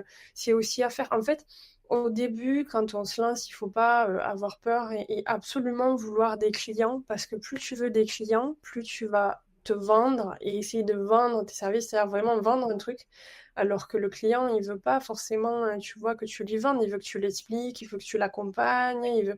Et ça, des fois, enfin, ça, moi, je trouve qu'il faut le garder en tête, parce que c'est comme on disais tout à l'heure, tu vois, quand je travaillais en vente, c'est pas le forcer absolument à acheter le service, c'est lui dire si vous venez avec moi, voilà ce que vous gagnez, ce qui vous attend, tout ça. Et mais ça, forcément, au début, tu n'y arrives pas parce que, ben, je te dis, tu veux absolument avoir des clients, tu veux te faire de l'expérience. Et en fait, en réfléchissant et en se posant, on se rend compte qu'il y a plein de façons de faire pour commencer un métier, tu vois, de collaborer, oui, gratuitement, parce qu'il faut passer par là, de faire des mini-interviews, tu vois, des mini-podcasts, Mm. d'aller tu vois, dans des interventions, c'est ce que j'ai fait. J'ai intervenu dans une classe de BTS communication parce que ma prof m'a dit, écoute, je veux bien que tu viennes dans la classe, expliquer ton métier, etc. Tu vois, il y a plein de façons de faire finalement. Ouais, mais je pense que, de tout ce que tu dis, vraiment ce qu'il faut retenir, c'est ayez un comportement ouvert en fait. Complètement. Parce que, en fait, j'ai retrouvé ça un petit peu aussi plein de fois. Donc, quand souvent je me présente en soirée, tu sais, les gens te demandent tu fais quoi, etc. Bon, bah voilà, je me suis lancée à mon compte, etc. Et souvent, j'ai eu des retours de personnes qui m'ont dit ah ouais, moi aussi j'avais essayé de me lancer en freelance, mais je sais pas comment t'as fait, mais moi ça n'avait pas marché. Et à chaque fois, quand j'essaye un peu de fouiller, Creuser. genre, ouais, voilà, mais comment t'as fait et tout. Et en fait, je me rends compte que souvent, c'est des profils de personnes qui ont passé plusieurs années dans une boîte et tout, où, du coup, en fait, peut-être ils se sont trop habitués à un certain niveau de vie ou à une certaine reconnaissance de leurs compétences et tout. Et en fait, ils avaient forcément un peu ce truc de se dire, ah bah non, bah attends, je vais pas baisser mes prix. Genre, moi, par exemple, je vois mon entreprise, elle embauchait, j'en sais rien, moi, des développeurs en freelance, c'est 500, 600 balles la journée minimum. Du coup, en fait, tu as des gens qui vont se mettre comme ça. Ils sortent d'une boîte, donc certes, ils ont l'expérience professionnelle, mais ils ont encore eu zéro client tout seuls à leur compte et ils vont se lancer Exactement. avec des prix à la journée, des TJM super hauts. Et en fait, ils vont avoir un petit peu cette position de se dire ah non, mais moi, je vais pas me vendre pour moins cher, je vais pas accepter des trucs, je vais pas, comment dire, me dévaloriser pour prendre des clients, etc. Et en fait, je trouve que bah, c'est la meilleure façon de te fermer à des opportunités. Alors que, Ouais. comme tu le dis, c'est avoir cette vision des choses où tu restes ouvert, même dans des trucs d'intervention, dans des écoles, dans des conférences ou que sais-je. En fait, tu sais jamais, tu sèmes un petit peu des graines partout. Tu sais pas comment C'est ça ça. va fleurir, mais je pense que c'est vraiment ce comportement et cette façon d'être au monde où si tu es ouvert aux choses et tu partages d'abord avant de savoir ce que tu vas avoir en retour, forcément un jour ça va te porter. Et là, en l'occurrence, quand tu te lances en freelance, si tu mets direct des barrières en mode moi, faut débourser minimum 600 euros pour pouvoir faire un projet avec moi, alors que les gens vont être là en mode bah très bien, mais sur ton portfolio, je vois rien. Il y a d'autres C'est gens ça. Ils ont peut-être un peu moins d'expérience, certes, mais ils sont moins chers et t'as une meilleure visibilité, compréhension et échange avec la personne sur ce qu'il fait. Donc ça, je trouve que c'est super important de... Certes, à un moment, faut dépasser ça, tu vois. C'est sûr que Oui, faut pas toujours être dans le truc, oui, je vais répondre à tout le monde, et je pense qu'on va en parler aussi, mais au bout d'un moment, faut savoir dire non aussi à des clients quand on te demande de faire un peu tout, puis on veut te faire baisser ton prix. Enfin, à un moment, tu peux être sympa et tout, mais quand t'as plus non plus besoin de te prouver, de montrer au monde que tu sais faire des trucs, à un moment, faut juste payer ton loyer aussi, donc tu vas pas dire oui à tous les projets qui passent. et Surtout ouais. plein de demandes par semaine, sinon, hein, de gens qui ont envie de faire des projets. Ouais, complètement. Tu vois, moi, au début, il y a des clients voilà, que j'ai acceptés parce que bah, ça me faisait de l'expérience et parce que. Et au final, tu te rends vite compte que au fond, tu le sais, tu vois, tu as accepté pour accepter. Parce Mm. que tu ne prends pas Oui, de plaisir, finalement, à travailler avec ce client. T'as pas forcément appris à le connaître. T'as pas, tu vois ce que je te disais, t'as pas discuté avec lui. Enfin, voilà, il n'y a pas eu une approche un peu plus relation ouais. client. Non, c'est comme ça. Et en même temps, il faut, comme tu dis, il faut savoir dire non, mais il faut aussi savoir, toi, quel prix plancher tu veux. C'est-à-dire qu'il ne faut pas que tu baisses, comme tu dis, ce prix-là, au risque de te dire, en fait, ce que je fais... Parce que si tu travailles avec ce client-là, admettons, pendant 5 mois, et que pendant 5 mois, tu évolues, tu gagnes en expérience, ton prix, c'est le même. Alors que finalement, tu as quand même d'autres compétences que tu as acquises, tu Ouais. vois, au bout de 5 mois. Et ça, au début, c'est vrai que tu n'y penses pas forcément. Et moi, je te le dis très honnêtement, je travaille encore avec des clients, parce que j'adore travailler avec eux. Et pour le moment, voilà, ça me C'est pas à peu convient, près mais c'est que des évolué. clients du début, Ouais. tu vois. Mm. Donc, il y a ça, il faut... mais, et en même temps, comme tu dis, il faut savoir dire non. Et faut pas avoir peur aussi, parce que au début, c'est difficile aussi de te dire que c'est toi qui as la responsabilité, et c'est toi t'es ton responsable, tu vois, c'est toi qui gères ton entreprise. Et il faut pas non plus, il faut faire attention à ça, parce que ça m'est arrivé, donc il faut faire attention, mais il faut pas non plus que la personne, c'est-à-dire le client avec qui tu travailles, devienne ton patron. Ouais. C'est pas possible. Tu peux pas, parce que toi-même, tu vas pas comprendre dans quelles conditions tu es. Tu vas te remettre en question, tu vas te dire, attends, moi je suis à mon compte, donc c'est quand même moi qui dois driver, tu vois, les projets et qui dois proposer des idées, etc. Mais si le client empiète trop, si tu veux, sur ton métier et sur, enfin, si tu sens, tu vois que c'est émotionnel, hein, moi je l'ai de suite senti, qu'il empiétait trop, c'est que finalement, il n'a pas assez confiance en toi, et ça c'est ok, tu vois, il n'y a pas de souci. Et en même temps, il n'est peut-être pas sûr non plus de faire appel à quelqu'un, tu vois. Il n'a pas forcément assez confiance pour travailler avec quelqu'un et en collaboration ou quoi que ce soit. C'est OK. Et du coup, bah, c'est moins difficile de dire au client, écoute, voilà, moi, je me retrouve pas dans ce que je fais, je sens que la confiance, voilà, elle n'est pas assez acquise, je comprends. Quand tu discutes, en fait, tu comprends que oui, il n'y a pas assez de confiance. Et à ce moment-là, il vaut mieux arrêter parce que sinon, ça peut partir dans des conditions où t'es pas bien. Et travailler avec des clients où tu te lèves le matin et t'as la boule au ventre, c'est même pas la peine d'y penser. Si t'es à ton compte, c'est justement pour toi définir tes limites aussi, tu vois. Bah oui, bah c'est sûr. Après, je pense que doit y avoir différentes façons de voir les choses parce que après, je pense que toi comme moi, on voit le fait d'être indépendante comme une finalité en soi. Enfin, c'est ce qu'on a envie de faire, tu vois. Mais je pense qu'il y a peut-être Ouais, des gens qui voient ça comme une étape de se dire complètement. euh, bon bah pour le moment en tout cas, j'ai pas trouvé d'autres jobs, je vais me mettre à mon compte et je sais qu'ils ont peut-être un peu moins de mal à se dire ok, je vais être la petite main de quelqu'un. Mais c'est vrai que quand tu as ce truc où tu te lances à ton compte parce que tu as ce truc de moi, genre, je peux juste pas concevoir d'être dans une boîte avec des gens qui me disent quoi faire. Enfin, je sais pas comment dire, j'ai ce truc aussi où je sais être très, très cordial, très sympa et tout, et genre, je vais pas du tout le montrer. Mais en vrai, ça me saoule. Tu vois. Enfin, je pense qu'il y a toujours un petit truc comme ça. Tu le sens en fait si t'es fait pour être plus autonome et que. Ah ouais, Et surtout, en fait, je pense que quand tu as un petit peu cette envie de faire les choses à ta manière parce que tu as cette confiance de tu te dis moi je sais, j'ai la vision en fait.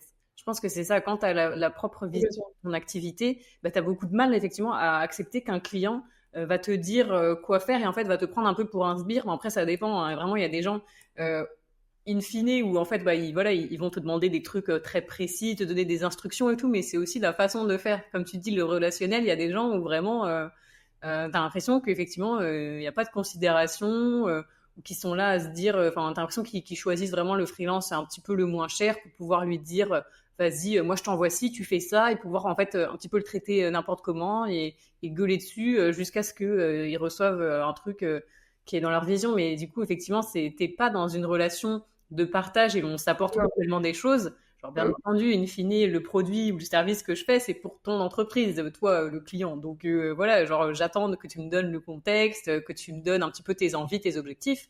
Mais si tu es venu à moi, normalement, c'est parce que tu sais que j'ai une expertise et que je vais t'apporter un service et que voilà, je vais t'accompagner sur tes objectifs, quoi. Si tu as Ouais. des gens qui sont pas du tout là-dedans, enfin, effectivement, vaut mieux couper court avant que ça tourne en cacahuète parce que souvent, ouais, je vois, j'ai eu aussi quelques expériences comme ça avec des clients où tu te dis, bon, on va rester cordial, mais moi aussi, je suis toujours un peu de la team. Restons gentils, restons Voilà. convivial, Mm. voilà quoi. Genre, tu sais jamais, comme je te disais tout à l'heure, tu sais jamais à qui tu parles ou qui connaît cette Complètement. personne, etc. Faut toujours être prudent, mais je pense qu'il faut quand même savoir poser les limites et savoir ce que tu Mm. veux pour toi et être ferme là-dessus, quoi. C'est ça, il faut poser des limites dans ton métier, il faut poser tes limites aussi à toi, parce que mine de rien, c'est toi qui travailles avec le client, c'est toi, tu vois, qui drive le projet. Donc si toi-même, tu te définis pas aussi des limites, qu'elles soient émotionnelles, qu'elles soient de travail, tu vois, de temps de travail, etc., tu peux vite en fait partir en cacahuète, comme tu disais, et bien évidemment, en général, ça va de pair. C'est-à-dire que si tu t'es pas assez fixé de limites toi, tu ne vas pas assez en fixer aussi au client. Donc il faut être en accord avec ses limites, en accord ce que tu disais aussi, à ne pas avoir peur de dire non. Et en même temps, finalement, on pense des fois que dire non, c'est mal, qu'un client, il va mal réagir, qu'il va se dire, ok, je vais aller voir ailleurs. Mais c'est de plus en plus positif, en fait, de montrer que, ben non, ça, je veux pas le faire, je sais pas le faire, je vais pas vous faire payer pour ça. Non, j'ai pas, voilà, finalement, j'ai pas forcément envie de me lancer dans ce projet avec vous, et tu lui donnes des explications, etc. C'est un peu aussi, des fois, un entretien, mine de rien. C'est pas, le but, c'est pas absolument je sais que moi, avant, tu vois, je me mettais la pression quand j'appelais mes clients, et il fallait absolument les prospects, qu'ils signent, que absolument, etc. En fait, non. C'est le meilleur moyen pour que tu rates ton appel et que tu dises oui à la fin parce que tu veux absolument le truc, tu vois. Alors que pas du tout. Il faut, même sans le préparer, il faut se dire, OK, ce client, j'ai analysé ce qu'il veut, je sais ce que je sais faire moi, je sais comment je vais le driver, etc. Et là, tu es beaucoup plus à l'aise avec le prospect au téléphone, tu discutes, et puis bah, si tu vois que ça va pas dans le même sens, ok, c'est pas grave, mais au moins, toi, tu as fait quand même ton taf et tu as préparé aussi en amont le sujet. Et puis des fois, ça colle pas, faut pas forcer, parce que si tu forces et que tu signes même un contrat de 1 000 euros, tu vas te lever le matin, tu vas faire 40 heures de travail, parce que, enfin, je veux dire, il faut vraiment pas aller là-dedans. Si on se lance en freelance, c'est justement aussi pour cette liberté entre guillemets aussi de pouvoir dire oui ou non quelque part. Ah bah clairement. Mais Mais oui, malheureusement, je pense que faut passer par là au moins une fois je suis pour d'accord. l'apprendre et le vivre, quoi. Faut le prendre dans le mur, oui.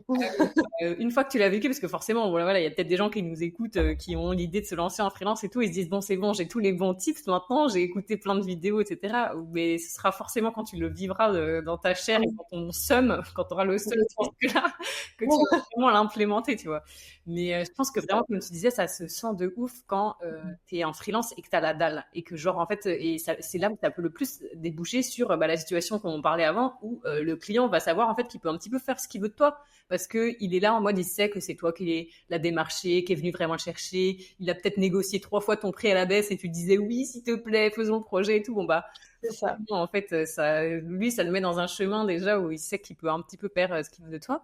C'est Mais ça. toi justement sur cette approche de commencer les missions avec des clients, comment ça se passe? Est-ce que c'est plus, alors peut-être ça a évolué depuis le début, mais c'est plus maintenant des clients qui viennent te voir, toi qui vas prospecter. C'est qui initie en fait le contact? Pour le coup, c'est les deux. Bah, tu vois, j'ai déjà le bouche à oreille qui commence à se faire petit à petit, donc ça c'est normal, hein, de par l'expérience, de par aussi les réseaux sociaux. J'ai eu deux anciens clients qui m'ont contacté sur Instagram, mais c'est souvent moi. Moi, j'aime bien aller prospecter parce que en même temps, si tu veux aussi, c'est pareil. Chacun a sa façon de prospecter. Et moi, comme je t'ai dit, ça m'a rappelé aussi la vente. J'aime pas aller prospecter comme ça d'un coup, ou alors faire des pavés copier-coller. J'aime bien adapter, prendre le temps de m'imprégner aussi de l'activité du client. Et en fait, ce qu'on oublie aussi souvent, et ce que je rappelle moi sur mes réseaux, et ce que j'enseigne entre guillemets quand on m'envoie des messages et on me demande comment je prospecte, je dis toujours, pars du principe que tu dois établir une relation d'abord avec le client avant de travailler avec lui. On va pas signer, tu vois, un client si tu le connais pas, si tu connais pas ses envies, si tu connais pas ce qu'il a fait avant, son histoire. On le dit sur les réseaux, c'est l'authenticité, c'est le storytelling, c'est ce que tu vis, ce que tu as vécu, comment tu en es arrivé là. Avec le client, c'est pareil, il faut d'abord le comprendre, etc. Et en plus de ça, moi, ça me permet déjà de lui donner des idées de contenu. Ce qui fait que tu vois, le client se projette. Parce qu'aussi, il y a une part j'essaie de travailler quand je parle au client, c'est l'imagination. C'est-à-dire qu'il faut qu'il imagine, s'il travaille avec moi, qu'est-ce que ça pourrait rendre. Pas en termes de relation, hein, plutôt en termes de contenu. Et lui donner aussi, lui envoyer des exemples de ce que j'ai fait avec certains clients. Et j'avoue qu'en général, ça aboutit. Ouais, ouais, c'est trop bien ça. Je trouve cette approche de essayer de faire en sorte que la personne se projette vraiment dans la C'est ça. relation commerciale avec toi. Enfin, relation commerciale, c'est un peu très comme ça, En collaboration, mais oui, oui. dans le service. Enfin, je sais pas, j'ai pas le mot, mais bref, il va se dire vraiment, ok, quand je vais passer par Mona Community, bah, je vais avoir ça. Il voit que t'es déjà, t'as des idées. C'est Et ça. du coup, ça, c'est quelque chose que c'est vraiment dans les premiers messages où tu essayes de commencer par, on va dire, une approche un peu plus naturelle, un peu en mode je commence la discussion, mais pas vraiment frontale vente, juste j'essaye de voir un petit peu ce que la personne a besoin. Commencer, je sais pas, est-ce que tu commences par complimenter sur les réseaux sociaux, Oui, sur le oui, ça business, arrive. ouais. Ça arrive, ouais, que je complimente la vidéo ou que déjà je pose des questions. Après, il faut pas, oui, aussi hésiter à poser des questions parce que finalement, le client, il peut t'en poser, mais c'est toi aussi qui dois apprendre, tu vois, un peu plus sur les clients. Donc, il faut que tu poses des questions. J'ai plusieurs approches. Soit effectivement, je complimente une vidéo qui m'a plu, hein, je mens pas sur ce que j'aime ou j'aime pas. Tu vois, franchement, je joue pas à ça parce qu'en plus de ça, c'est difficile de développer quelque chose que t'aimes pas Oui, forcément, quoi, c'est j'imagine nouveau. que tu vas sélectionner des gens enfin, dont tu aimes le travail. Tu vas pas aller approcher des gens Forcément. qui font des trucs de merde. Ça, c'est sûr. Mais bon, je le dis parce que je sais que ça existe, Ouais. mais c'est dommage. Mais bon. Donc, tu as cette première approche-là que je fais. Et ensuite, si je vois que tu vois la discussion, elle porte. Par exemple, oui, je discutais avec mon ancienne cliente. Elle m'a trouvée sur Instagram. Et, et je suis venue, du coup, effectivement, j'ai envoyé un message. Je lui ai dit que son domaine m'intéressait. Je lui ai aussi demandé si elle était à son compte. Donc, ça crée aussi Ouais. une petite relation, mine de rien, tu vois, entre deux auto-entrepreneurs. Et de suite, moi, la question que je lui ai posée, c'est est-ce qu'elle gérait entièrement son compte Instagram et est-ce qu'elle y arrivait? Est-ce que c'était pas trop difficile de suivre les tendances? En fait, les questions, il faut aller plus loin. C'est pas forcément est-ce que vous gérez votre compte Instagram? Oui, non. Oui. C'est est-ce que vous le gérez? Est-ce que vous avez des idées de contenu? Est-ce que vous suivez les tendances? Parce que c'est souvent ça aussi. C'est les tendances, on va forcément te répondre, bah non, j'ai pas le temps de regarder, etc. Il faut arriver à poser des questions sur lesquelles tu sais en fait, il faut, comme je disais au début, anticiper. C'est-à-dire que tu sais quelle question tu vas poser à l'instant T, tu sais à peu près ce qu'elle va te répondre, donc tu peux anticiper aussi ta prochaine question, tu vois. Et c'est une espèce de machine à faire, et au bout d'un moment, quand tu l'as et que tu es à l'aise avec ça, au final aussi, cette cliente m'a dit ça a été une approche vraiment différente de ce que j'ai pu avoir, donc voilà, ça m'a plu, quoi. Ouais, mais j'imagine qu'effectivement tu la rodes avec le temps, puis c'est que tu Oui, découvres aussi en fait au fur et à mesure de tes prestations, quelle est vraiment ta valeur ajoutée, ce que les clients recherchent et apprécient dans le travail avec toi. Donc effectivement, ça te permet d'orienter puisque tu sais a priori que la plupart du temps, les clients, ce qu'ils aiment bien, c'est cet apport de ta part, tu peux leur montrer les tendances, vraiment faire qu'ils soient un peu plus pertinents dans ce qu'ils vont poster. Donc j'aime bien, ouais, c'est aussi cette approche où tu étais un peu à leur demander comment eux se sentent, surtout quand c'est des auto-entrepreneurs. Est-ce que exact. c'est pas trop de charges, voilà. Est-ce que parce que forcément, si c'est quelqu'un qui adore faire, en fait, tu pourras peu prendre le travail. Imaginons, j'en sais rien, moi, une coiffeuse qui adore à chaque fois filmer tous ces trucs, faire des avant-après. Tu vois que vraiment elle kiffe, elle aura moins envie de déléguer. Alors que si c'est quelqu'un pour qui c'est vraiment un poids, il a la flemme, ça lui prend du temps. Il C'est sait ça. que tout le monde lui dit c'est important, mais bon, lui franchement, il a pas trop le truc. C'est quand tu as un peu ce côté empathique que tu vas réussir à le déceler, quoi. Exactement. Et puis, il faut pas aussi, tu vois, se bloquer. Ça me rappelle un client aussi, une cliente, bon, ça n'a pas abouti, mais ça a été quand même un exercice aussi qui m'a permis de voir, tu vois, qu'il faut pas rester bloqué sur une réponse. Parce que, bah, typiquement, c'est une coiffeuse aussi, et elle m'a dit, écoute, enfin, moi, je m'en sors avec mon contenu, je filme, donc j'ai pas besoin forcément de quelqu'un. Et en fait, il faut pas s'arrêter à là. Il faut essayer de réfléchir à une autre question en lui disant, mais justement, si tu pouvais m'envoyer ce contenu et que je te déchargeais de ce travail de montage vidéo, de cette compréhension d'Instagram, tu vois, il faut, en fait, il faut parler. Le mieux, c'est de parler, de poser des questions. C'est vraiment comme si, tu vois, comme nous deux, quand on était en plein café et on était en train de discuter sur ton métier, Mm. sur... C'est pareil. Il faut pas casser cette barrière entre le virtuel et le réel. Il faut essayer de s'imaginer, tu vois, que ben voilà, tu es avec le client, le prospect, que tu lui parles. C'est compliqué, mais à force de le faire, on arrive quand même à être moins. Et puis après, il faut aussi être OK et être en accord avec la prospection que tu fais. Il y en a, ils adorent faire des prospections massives.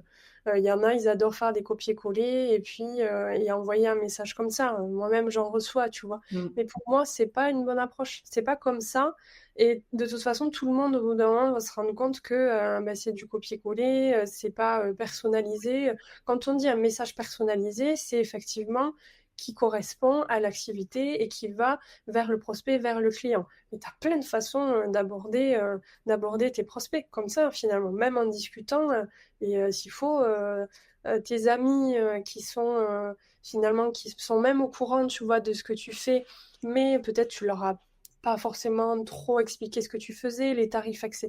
Ils peuvent pas non plus se projeter. Si quelqu'un leur demande, ah, mais tu connais un community manager, oui, j'ai une amie, mais par contre, je sais pas les tarifs, je sais pas. Tu vois, en fait, c'est vraiment au mieux, enfin, au mieux, on engage la conversation et on dit un maximum de choses.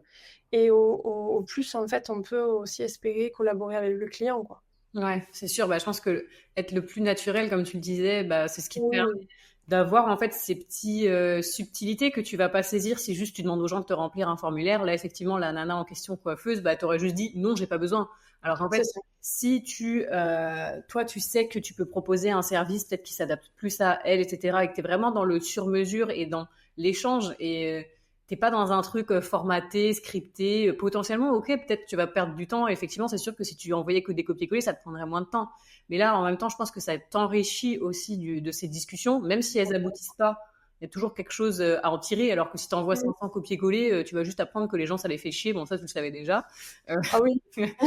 et puis, ouais, comme tu disais, la prospection est à chacun à sa manière. Et je trouve que ça reflète aussi bah, ton business et ce que Mm. tu souhaites en faire en termes de quantité, de qualité. Si tu cibles plutôt quelques petites personnes ou petits comptes que tu suis et tu sais que voilà, il y a la vibe que tu aimes bien, etc. Bon, c'est plus personnel. Et toi, aujourd'hui, tu fais beaucoup de prospection comme ça te prend combien de temps, tu dirais, par semaine? Je sais pas, je le fais, tu vois, je le fais quand j'en ai l'envie déjà et quand effectivement je me sens, enfin souvent tu vois l'après-midi comme je te disais c'est souvent des moments ou même le soir. Après je compte pas forcément, je pense honnêtement des fois je dois en faire 5 ou des fois je dois en faire une dizaine, une quinzaine. Ok. Je comptabilise pas. En fait, pour moi, si tu veux, faut pas que ça devienne un fardeau. Faut pas que ça devienne vraiment une tâche relou, négative, parce que la prospection et tout. Il faut que j'essaie de créer. En fait, je me suis dit, la prospection, pour toi, ça doit être un moment où c'est pas dur, quoi. C'est juste quelque chose, voilà, à faire après, une fois que tu as fini ta journée, ou alors l'après-midi, quand tu as fini ton montage. Parce que c'est ça aussi, quand tu es freelance, des fois, t'as des tâches où tu te dis, bah, que ce soit la compta, ou que ce soit, tu vois, des tâches administratives, c'est relou. Mm. Bah, faut essayer de le tourner différemment et de se dire qu'est-ce que je peux rendre ce moment un peu plus agréable, tu vois. Et le faire à des moments où tu te sens le mieux, où tu te sens, ou alors tu l'as planifié à l'avance, donc tu es OK, et dans ta tête, tu es discipliné, et OK, on le fait chaque fois. Il faut trouver des fois un moyen de pas trop le voir négativement, parce que sinon, après, ben, c'est pas forcément cool pour la suite. Non, mais complètement. Mais je pense d'ailleurs que, en vrai, enfin, ouais, c'est le manque un peu de préparation et comme même pour tes clients, tu vois, s'ils voient les choses, tu vois, le fait de programmer, tout, tu vois, ça c'est un truc que toi tu fais et eux probablement ils le voient de cette façon, le truc un peu relou que tu as la flemme de Ouais. faire, etc. Et bon, bah là, du coup, toi, tu proposes tes services pour pallier à ce problème-là qu'ils ont. Mais je trouve que c'est cool d'avoir cette approche aussi dans ta propre entreprise, auto-entreprise, de se dire, il y a des choses qui gravitent un peu autour de mon cœur de métier, qui sont l'administratif, qui sont la prospection. Et il y a des moyens de le trouver à ta façon, en fait. Il faut vraiment essayer de réfléchir. Effectivement, la prospection, il n'y a pas qu'une seule façon de le faire. C'est ça. On va faire, et ce que je vois un petit peu dans ce que tu m'expliques, c'est que toi, tu n'essayes pas de te dire, OK, c'est un truc super stratégique, que je dois réfléchir à l'avance et tout. Et tu fais un peu ça de manière naturelle en fonction des Oui. comptes que tu vois passer sur les réseaux. Tu te dis, ah bah tiens, ça pourrait être sympa de faire quelque chose avec eux. Et je trouve que cette façon-là, tu as peut-être moins aussi ce truc de te prendre des rejets dans la tronche parce que c'est Ah, jamais vraiment un pur rejet. Enfin, il n'y a jamais genre rien. En fait, vu que tu lances une discussion, que tu es vraiment dans un partage, dans un échange, bah, en fait, peut-être qu'effectivement, la personne ne deviendra pas client, mais tu auras forcément appris quelque chose. Je trouve que c'est c'est ça, et puis tu seras forcément resté dans sa tête parce que ton approche elle était complètement différente. En fait, quand on te dit finalement de te démarquer, c'est pas forcément de créer quelque chose de différent, c'est pas forcément, c'est juste ton approche qui va être différente, c'est ta personnalité. Qu'est-ce que toi tu préfères, tu vois, prospecter massivement parce que les mails t'es plus à l'aise donc tac tac j'envoie, ou est-ce que tu as une approche plus en douceur quoi, en te disant en fait si je suis community manager, enfin si je travaille dans la relation client et si admettons un jour je me retrouve face à cette situation-là. Si j'ai un prospect en face de moi, est-ce que je vais l'abreuver avec un pavé comme ça à l'oral? Non. Mm. Je vais commencer à poser, tu vois, des questions, à lui parler. En fait, Instagram, c'est voilà, c'est surtout, il faut arriver à se dire, si j'avais la personne en face de moi, comment je réagirais? Qu'est-ce que je lui dirais? Je lui dirais pas, coucou, je suis maintenant community manager, j'ai 26 ans, je suis sur Toulouse. Il s'en fiche, tu vois, de ces Ouais. informations. Et c'est un peu ça, en fait, faut pas forcément se mettre à la place du client, mais il faut s'imaginer de l'avoir en face. Parce que du coup, c'est un réel exercice de se voir, tu vois, finalement, et de se dire, si je l'avais en face, qu'est-ce que je lui dirais? La première phrase que je lui dirais. Ouais. Mais moi aussi, je pense vraiment que l'authenticité, la transparence, même comme tu disais, que tes amis, forcément, ils savent pas vraiment peut-être ce que tu fais, etc. Ben, c'est en discutant ou je sais pas, toi, est-ce que au final, du coup, tu as quand même publié tes offres à un moment quelque part? Est-ce que, ou c'est vraiment tout le temps toi qui vas expliquer ça aux gens ou est-ce que tu as quand même un endroit où, on va dire, n'importe qui peut venir pour se renseigner et prendre les infos qu'ils veulent sur tes tarifs, etc. Les tarifs, moi, j'ai pris le choix de ne pas les afficher. Parce que du coup, ça va dépendre complètement du client et je préfère, moi, présenter mes tarifs sans afficher le prix, tu vois, d'un coup. Parce que c'est aussi finalement quelque part le risque qu'il aille voir si c'est moins cher ailleurs, si il y a plus d'expérience ailleurs. En fait, je pense que le mieux, c'est de dire voilà ce que tu fais. Il y a 3 packs. Donc ça, je suis en train de préparer pour le mettre en place sur mon portfolio. Parce que là, pour l'instant, j'ai 4 de dispo, donc celui que je faisais avant. Mais là, en revoyant un petit peu tout ça, je vais proposer 3 packs différents, ce qui fait que le client va pouvoir quand même se reconnaître dans ces 3 packs-là, ce qu'il préfère, et ensuite on parle du tarif, on parle du prix. C'est, il y en a de moins en moins qui le font d'ailleurs, des community managers ou même des gens qui vendent, tu vois, il y en a quand même de moins en moins qui affichent leur prix en story parce que finalement, je sais pas, moi c'est quelque chose qui, si je suis, tu vois, à la place d'un client, qui peut potentiellement, où je peux me dire, bah, je vais aller voir s'il y a moins cher ailleurs, je vais aller voir s'il y a d'autres Oui. expériences ailleurs. Alors que finalement, ce qui compte, c'est l'approche que tu as avec le client, et tu vas pas donner de but en blanc, tu vois, dans la discussion, je donne jamais, jamais, jamais le prix. C'est toujours en appel où je leur explique que le pack qu'il a choisi, c'est à partir de tel tarif. Jamais je le mets par message parce que sinon, il faut pas non plus lui laisser le temps trop de réfléchir. Ok. C'est marrant. Moi, j'ai une vision un peu différente là-dessus. Je sais pas, moi, j'ai fait le choix de mettre du coup clairement mes prix en story, enfin Ouais. les offres à la une là. Et je sais pas, moi, je pense que j'ai plus ce truc où j'aime savoir les prix des choses. Mhm. Et, et je sais pas, même pour, ça me permet en fait de me projeter, je trouve, de quand je vois une offre, je me dis ah bah j'aimerais bien passer par telle personne, etc. Je me dis ok, c'est tel prix.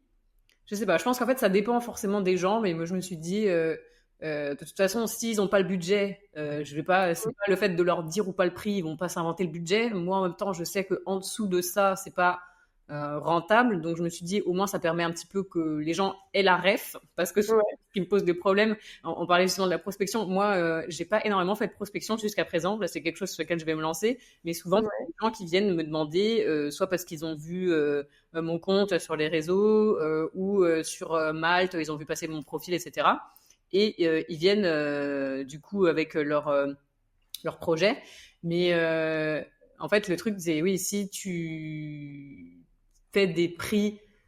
En fait, je pense qu'il faut quand même afficher des prix qui soient pas genre le prix premium plus plus. C'est pour ça que j'essaye toujours de ouais, mettre différents pareil offres parce que je me dis les gens peuvent se retrouver dans un service et au moins ils se disent ah ouais ok l'autre offre elle est un peu plus chère mais parce qu'en même temps il y a ça en plus. Moi je pense que j'ai peut-être pas besoin de ça du coup je me tournerai plus là-dessus et je pense que de toute façon les gens qui ont vraiment un réel besoin là-dessus au moins ça leur permet un petit peu de les éduquer par les prix. ouais. Souvent t'as un peu ce truc où tu dois expliquer ta valeur aux gens parce que surtout après je sais pas même photographe je pense que ça va être un peu la même truc mais vu que tout le monde Mm. a son téléphone se dit bah en fait moi je peux faire ci je peux faire ça tout le monde a l'impression qu'il peut un peu s'improviser au final photographe CM moi designer c'est pareil hein, les gens se disent bah c'est quoi moi au pire fais-moi un template vite fait et je ferai le reste tout seul et tout et t'es là de dire bah non en fait genre je sais très bien que dans ta tête tu penses tu peux le faire tu penses que du coup mon prix peut-être est pas valable et tout, mais et ça m'arrive plein de fois des gens qui essayent de faire des projets sans moi ou qui passent qui disent non mais j'ai une pote qui va faire ça. Oui, Combien de fois ça m'arrive après les gens sont en mode ouais. tu te souviens on avait discuté mais en fait je suis pas trop satisfaite de ce que la personne m'a fait sans blague bah voilà mais en fait je pense que moi j'ai un peu ce truc de me dire afficher mes prix clairement et vraiment mais du coup j'affiche les prix mais j'explique aussi vraiment en détail tout ce que ça comprend tu vois dans la prestation Mm. comme ça, tu as un peu ce truc d'éducation parce que je sais qu'en fait, quand les gens me contactent, tu vois, pour des projets par-ci par-là, un peu, comment dire, vraiment au cas par cas sur les plateformes, sur les réseaux et tout, bah souvent j'ai un peu besoin de leur expliquer, leur éduquer et tout. Enfin, c'est pas souvent des gens, ça m'arrive, tu vois, des fois c'est des entreprises, c'est des agences et tout, ils ont la ref, tu vois. Eux, ils savent très bien que voilà, faire une mise en page d'un PowerPoint de 100 pages, bah oui, tu peux pas faire ça pour 200 balles, tu vois. Mais je me dis, pour les gens qui savent pas, au moins ça permet de poser les bases. Et de toute façon, s'ils n'ont pas le budget, bah désolé, mais moi, au moment, je peux pas accepter tous les projets de gens qui n'ont pas le budget. Complètement.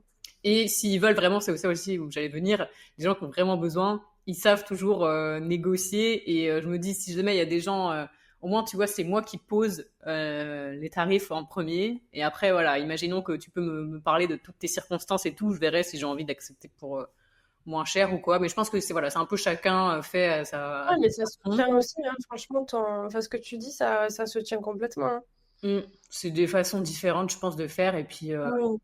Je sais pas s'il y a vraiment, tu vois, une façon nickel qui a ah été non, mais de testée, toute façon, que ça c'est marche tout de ça suite. aussi qui est cool de pouvoir être freelance, c'est qu'il y a autant de façons d'être freelance qu'il y a de freelance, tu vois. Chacun, en C'est fait, ça. peut faire son truc à sa sauce et c'est ça la beauté du truc, c'est tu vas de toute façon attirer les clients qui te ressemblent et qui, enfin, comment dire, qui ont envie de travailler avec toi, qui fonctionnent sur les mêmes, qui ont les mêmes valeurs, les mêmes façons de procéder, tout ça. Enfin, je trouve que vu que c'est un petit peu le bonus, tu vois, t'es une personne, t'es ton auto-entreprise, c'est toi, bah, en fait, forcément, ta façon d'être Oui. individuellement bah, va beaucoup influer sur pourquoi les gens vont choisir de passer par toi. Et ouais, voilà. Et toi, du coup, au niveau de la prospection, Ouais. donc toi, donc tu n'affiches pas vraiment publiquement tes offres, etc. Tu préfères d'abord initier un échange et tout. Et est-ce que ça aboutit la plupart du temps? C'est un peu quoi le ratio vu que tu as du coup ce truc un peu très personnalisé où tu vas sélectionner que quelques comptes et que tu engages vraiment une discussion? Est-ce que tu trouves que ça marche mieux pour toi? Ce qui marche déjà, c'est que j'arrive, tu vois, à établir une discussion, chose que j'arrivais pas à faire avant. Je prends pas des vues, je prends pas des je vous recontacterai. J'arrive quand même à établir une discussion. Après, oui, c'est des fois manque de budget ou pas pour l'instant intéressé.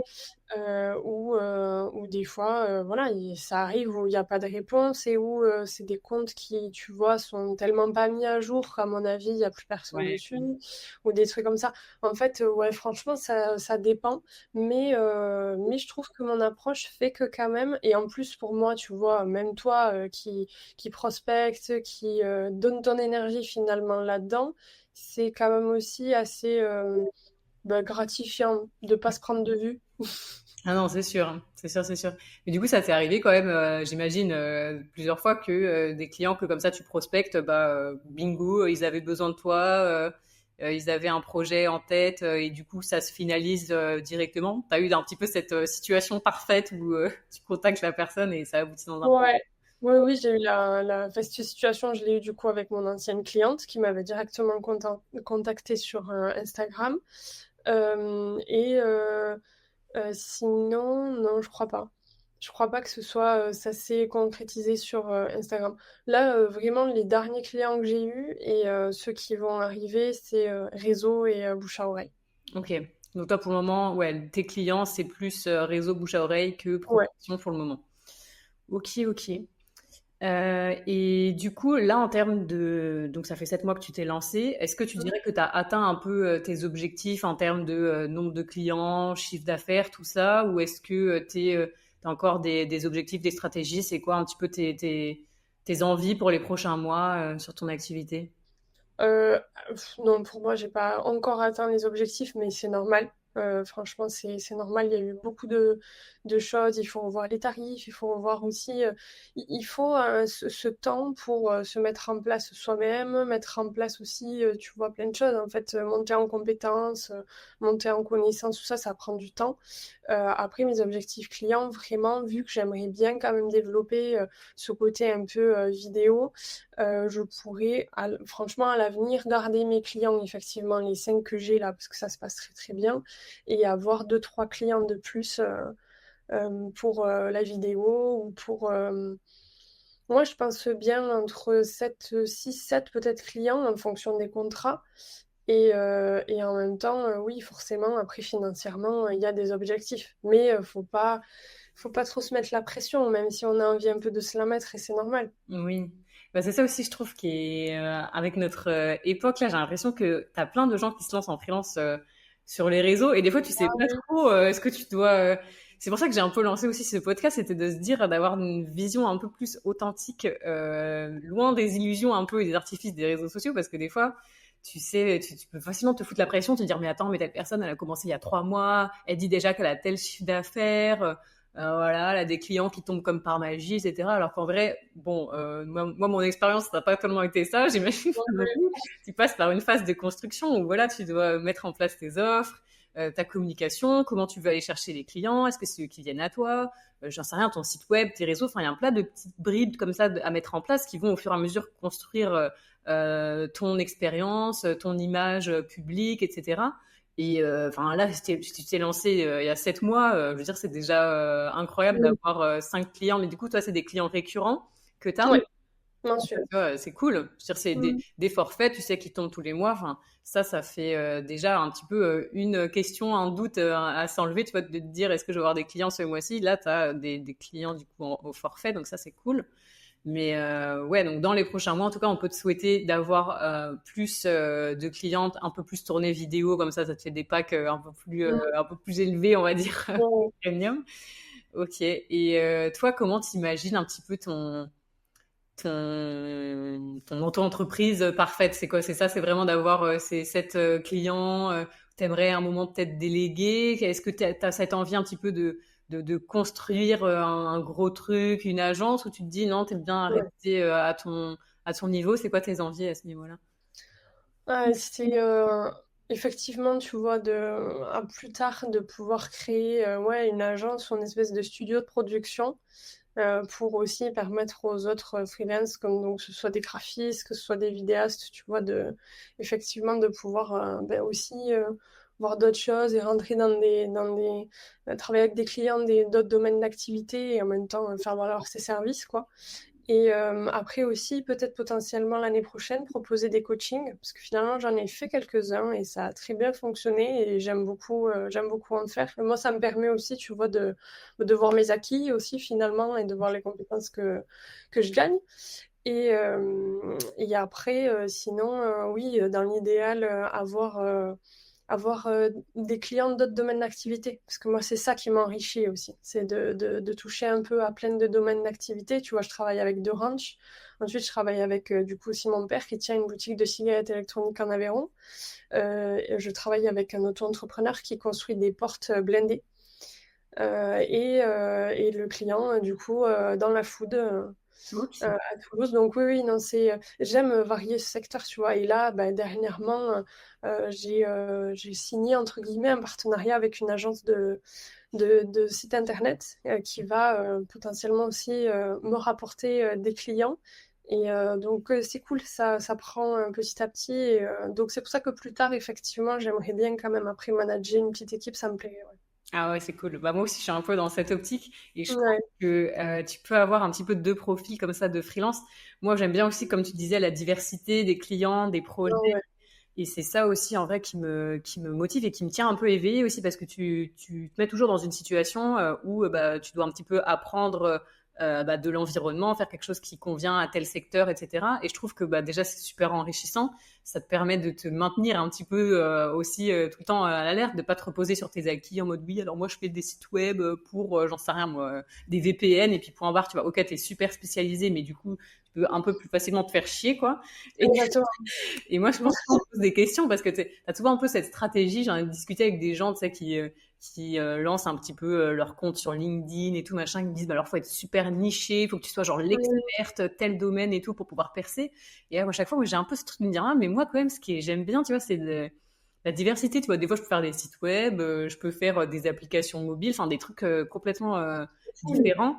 Et comme Ouais, la formation, comme le coaching, je trouve que c'est quelque chose qui tu te remets toujours un peu en jeu et c'est la diversité dans tes productions, ça te permet de toujours t'améliorer. Et la formation, je trouve qu'il y a ça aussi. J'en ai fait un petit peu de temps en temps, soit pour entreprise ou ouais, enfin essentiellement en entreprise. Et je trouve que ouais, tu as ce truc où quand tu dois l'enseigner à quelqu'un d'autre, bah, ça te challenge aussi c'est ce que j'allais dire. ça te, ça te force un petit peu à synthétiser tout ce que tu as appris. Et je crois que c'est la phrase d'Einstein, tu sais, genre si tu es un vrai expert quand tu peux l'expliquer à un enfant de 5 ans.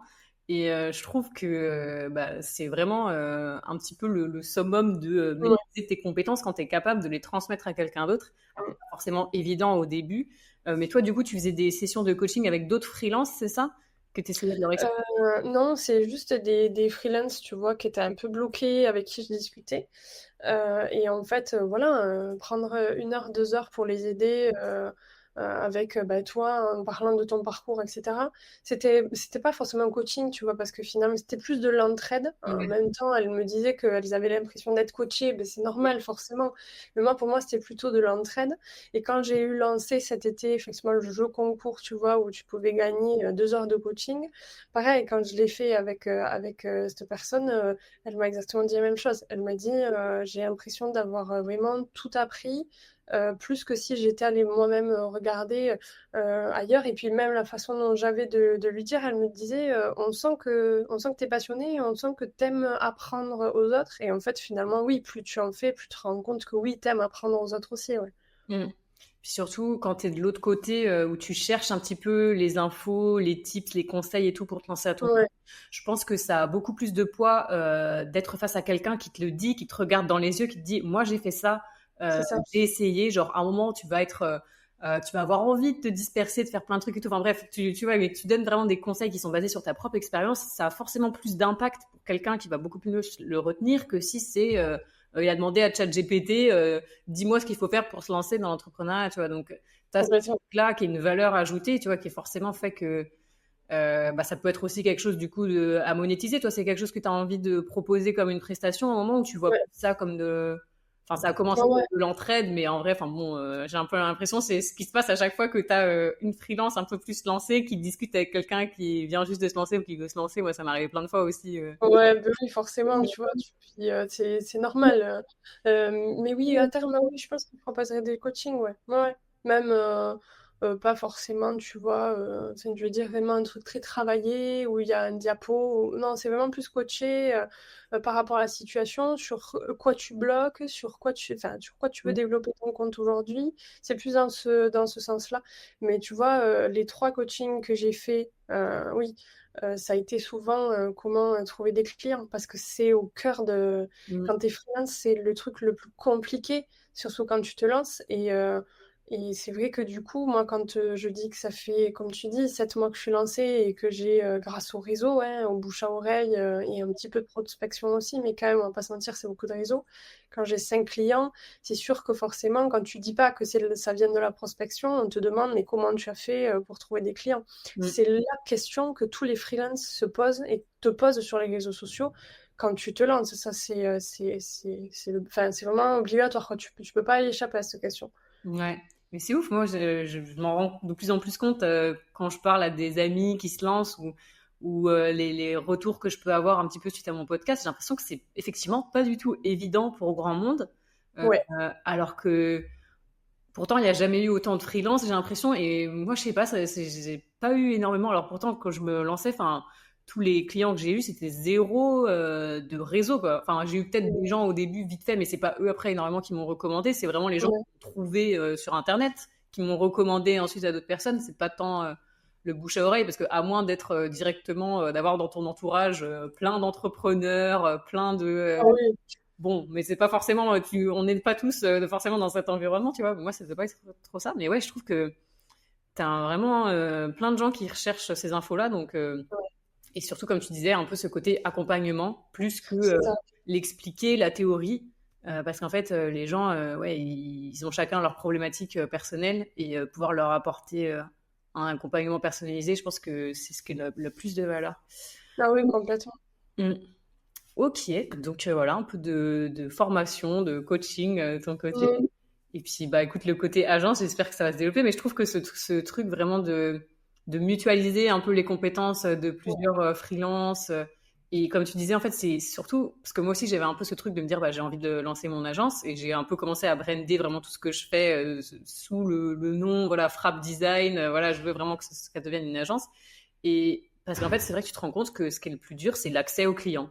Et il y Oui, a plein de freelances, en vrai, qui ont des compétences et tout, mais vraiment, je sais pas, ils savent pas, ça fonctionne pas, ils se lancent sur les plateformes, peut-être ils prennent, je sais pas, mais j'ai pas mal de contacts comme ça où je me dis, bah non, moi, en vrai, c'est pas les demandes qui manquent, c'est plus le temps. Et je pense que c'est ouais, à ce moment-là que tu shifts vers le modèle agence, quoi. c'est ça. Et puis peut-être aussi, tu vois, avant de lancer l'agence, je sais que j'ai autour de moi, j'ai des amis qui veulent se lancer en free. Donc peut-être aussi proposer, tu vois, quand j'ai travaillé avec le client, bah, inclure justement une collaboration aussi avec ce deuxième freelance. C'est pour ça que c'est bien de travailler. Franchement, quand tu travailles seul et tout ça, c'est bien. Mais j'avoue que moi j'aime justement aussi travailler. J'ai toujours aimé travailler en équipe, j'ai toujours aimé manager les gens, les porter, etc. Et ça, ce serait vraiment intéressant aussi à faire, tu vois, avant de lancer une agence, de collaborer avec d'autres freelances, ce qui te permettrait aussi de trouver d'autres types de clients, d'augmenter effectivement tes prix, puisque du coup tu travailles pour deux. Il y a plein d'avantages, je pense aussi, à travailler avec d'autres free, finalement. Sans monter une agence, tu vois, mais de le faire, après, je sais pas juridiquement hein, Non, mais s'il de faudrait le faire ou s'entraider, pas. alors des sortes de Ouais, partenariats un peu d'affaires. Si t'as un exactement, client qui recherche un site web, ou bah, je te le passe, si recherche de c'est la ça. photo, voilà, enfin ouais. Ouais, C'est ça. Et de travailler ouais, avec des free. Alors, sur recommandation, potentiellement, tu vois, comme tu dis, si c'est Internet, bah oui, je vous recommande telle personne. mm. Ou carrément, si la personne, elle dit, bah voilà, moi, je veux vraiment un monteur vidéo, bah, moi, j'ai un ami avec qui on peut collaborer, il viendra vous faire les vidéos, et puis bah, après, voilà, moi, je le gère, tu vois. Je fais un devis, et puis sur ce devis, il prend le temps, etc. Ça peut aussi les aider à se lancer, mine de rien, parce que si prospecter, ça devient un fardeau, c'est pas mal aussi de pouvoir collaborer avec des free, ça leur donne confiance en eux, ça leur met de l'expérience dans les pattes, enfin plein de trucs comme ça, tu vois. Ouais, ouais, non, c'est sûr. Bah écoute, ça fait déjà 1h46 qu'on parle. Je t'ai préparé un sorte de petit jeu Ah oui, pour finir en beauté cette petite session de coworking. On a bien blablaté, mais c'était super de fou, intéressant. c'est J'ai trop bien. adoré.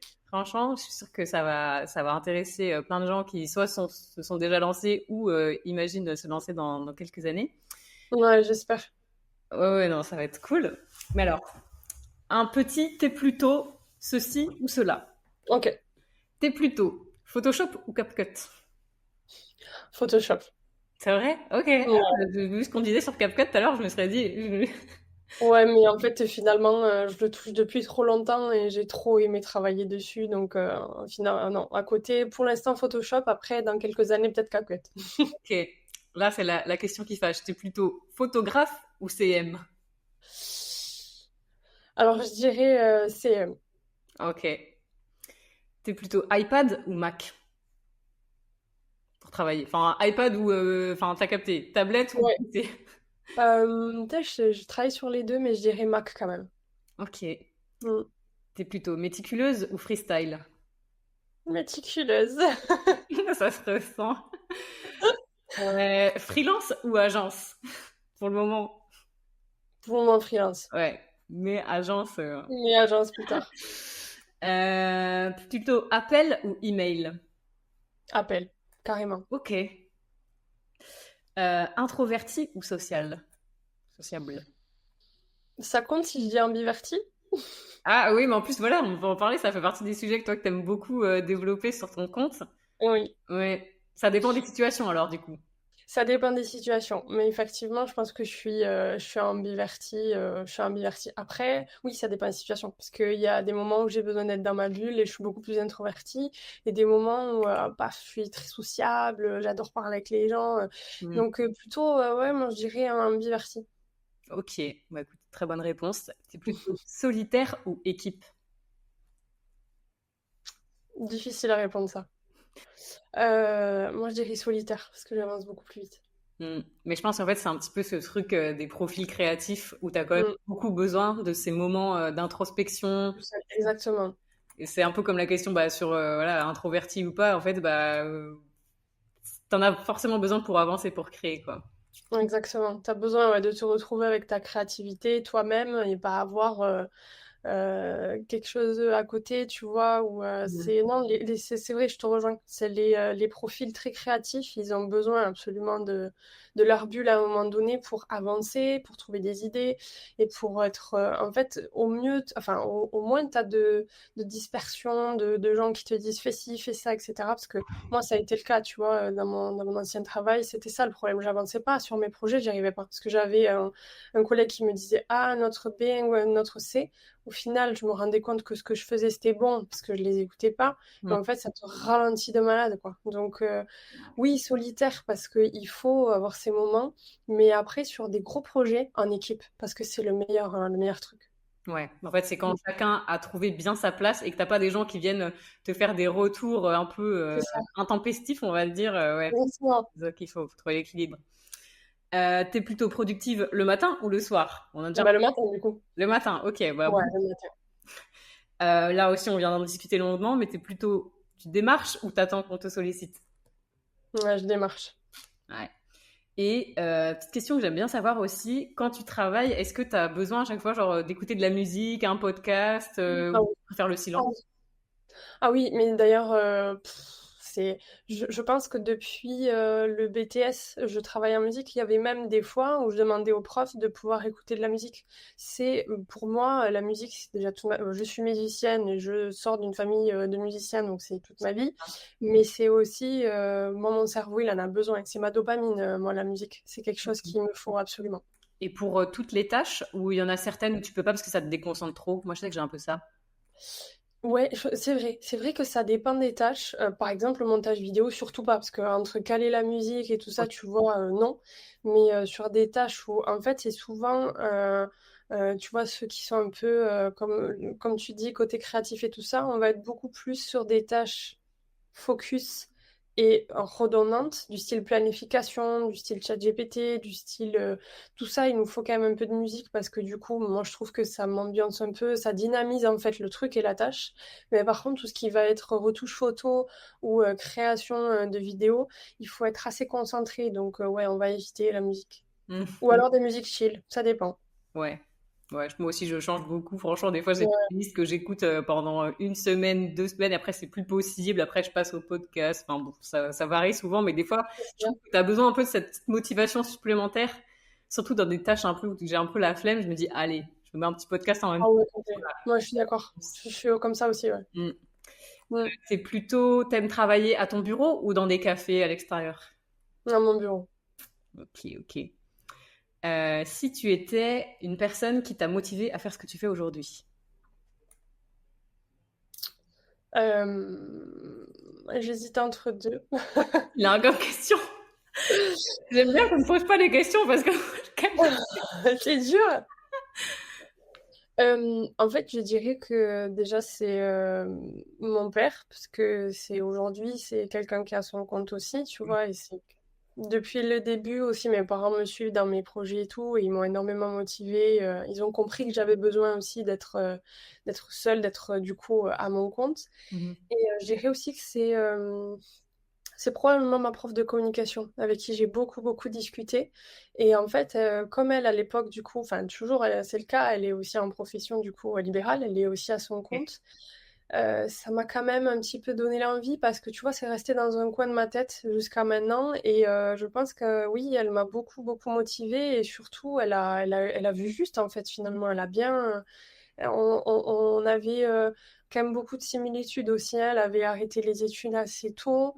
Elle était très autodidacte aussi, tout ça. Donc, tu vois, je me suis reconnue un petit peu aussi en elle. Et je me suis dit, bah, finalement, ouais, est-ce que ça me motiverait pas, tu vois, à me mettre à mon compte? Donc, s'il fallait choisir, je dirais ma prof de com, parce que c'est vraiment elle qui est encore dans ma tête et avec qui je Oui, discute ouais. beaucoup. Ça t'a permis de te projeter, quoi, dans ce que tu fais. Voilà, ça m'a permis de me projeter. Donc, ouais, il y a moyen quand même que ce soit ma prof de com. Ouais. Ok, ok. Et justement, aujourd'hui, tu dirais plutôt que tu es entrepreneur ou créateur? Alors, entrepreneuse ou créatrice? Oh, je pense que je vais rester créatrice toute ma vie, moi. Ok. Tu te Ouais. vois plus, voilà, comme une petite artisane, on va dire, je sais même pas si c'est un mot féminin, que Ouais, oui, si, une si. entreprise business first et tout, ouais. Ouais, je pense que je serai quand même une créatrice. J'ai fait ça, enfin, j'ai commencé, tu vois, je suis sur les logiciels, je crée aussi. À un moment donné aussi, pareil, je voulais créer des sons, c'est-à-dire devenir, ou alors, ouais, devenir DJ ou des trucs comme ça. Enfin, c'est T'avais vraiment. besoin de Ah ouais, comme ça. moi la créativité, ça me suit partout. Et tu vois, c'est pareil, dans la rue, je vais pas faire que marcher, si tu veux. Je vais vraiment regarder tout ce qu'il y a autour. Je Mm. vais analyser beaucoup de choses. Je vais regarder les logos, les couleurs, etc. Il y a beaucoup d'idées aussi qui me viennent quand je sors ou quand je suis au restaurant, quand je discute avec des gens. J'ai vraiment un cerveau qui tourne à 1000 à l'heure niveau créativité. Des fois, c'est épuisant, mais ça va.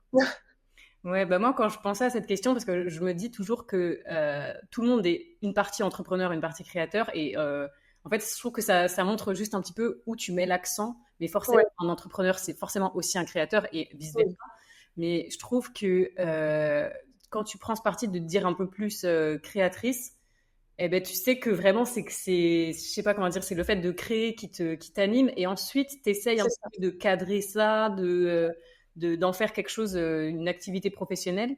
Mais je trouve, ouais, que moi aussi, je me mets plus dans cette case où j'essaye un petit peu de structurer ma créativité plus que j'essaye de donner un petit peu du peps à mon envie de faire de la thune, tu vois. Enfin, je sais pas comment dire. Ouais, c'est un peu ça, mais c'est totalement ça. Bah après, c'est normal, il faut quand même être passionné aussi par ce que tu fais, tu vois. Parce que d'abord, faut aimer créer. Mm, Si t'aimes pas créer, si tu penses qu'à faire de l'argent, oui, mais bon, ça t'amène à quoi? À rien, quoi. mm. Donc, oui, oui, non, je suis d'accord avec toi, il faut aimer créer, il faut être, ça stimule, la créativité, ça stimule, ça te permet aussi de prendre confiance en toi, mine de rien, parce que plus tu as d'idées, plus tu sais où tu veux aller, plus tu vas... En fait, vraiment, je sais pas, moi, des fois, je m'imagine de pas avoir de la créativité et je pense que je serais triste, quoi, entre Ouais. guillemets, tu vois. Ouais, bah, ça fait vraiment partie de qui tu es, puis de ta façon de voir Ouais, ouais, les choses. clairement. Bah écoute, c'est une parfaite façon de clôturer cette petite session de coworking en ta compagnie. Trop bien. Que ça t'a plu. Et Ouais, puis, c'était super. où est-ce qu'on redirige les personnes qui ont envie de trouver ton travail pour bah, voilà, te suivre sur les réseaux? Sur Instagram directement, Mona Community. Il y a le portfolio du coup qui est sur le lien dans la bio. Et puis aussi, je développe un peu le réseau TikTok, mais plus sur la partie hypersensibilité et au potentiel émotionnel. Parce que je trouve que c'est un sujet, le haut potentiel émotionnel, qui est pas beaucoup abordé. Et c'est normal aussi parce que c'est plus l'hypersensibilité qui a vu le jour un peu plus sur les réseaux sociaux. Et puis parce que TikTok, c'est quand même finalement un réseau qui est spontané et avec qui on peut beaucoup plus facilement échanger que sur Instagram. C'est, à mon sens, un peu plus tranquille. En fait, vraiment plus... voilà, on peut échanger plus facilement, on peut, après, bien évidemment, hein, tous les réseaux sociaux, il faut faire attention, mais garder cette partie créative sur Instagram et garder cette partie relationnelle, développement personnel sur TikTok. Donc, mais pour tout, enfin, pour retrouver tout ce que je fais, bien évidemment, il faut passer par Instagram, @monacommunity. Super. Bon, bah, merci beaucoup de ton temps. Merci Avec plaisir, merci à toi. de regarder. Ouais, ouais, avec grand plaisir. Ça m'a fait trop plaisir. Puis j'espère qu'un jour on se rencontrera en vrai, pas par Ah oui, oui, oui, vraiment, moi aussi. Moi aussi, ouais, ouais, vraiment. que c'est cool. C'est un peu l'idée du podcast, tu vois, c'est de créer des rencontres et de Ouais, ouais, sortir de franchement, cette c'est vie un super. peu solitaire. Parce que comme je pense qu'on est un Mhm. peu pareil, on aime bien être tout seul, mais des fois, c'est un peu pesant. Je pense que si tu es trop tout seul quand tu es en freelance, et c'est important de rencontrer des gens avec qui tu peux être créatif à plusieurs, discuter et Complètement. t'identifier, échanger, tout ça. Enfin, c'était vraiment un petit peu l'essence de mon podcast. Mais du coup, merci à tous les gens qui nous ont écoutés aujourd'hui. Je vous dis à bientôt pour une nouvelle séance de coworking. Et d'ici là, portez-vous bien. Ciao, ciao! Ciao, ciao!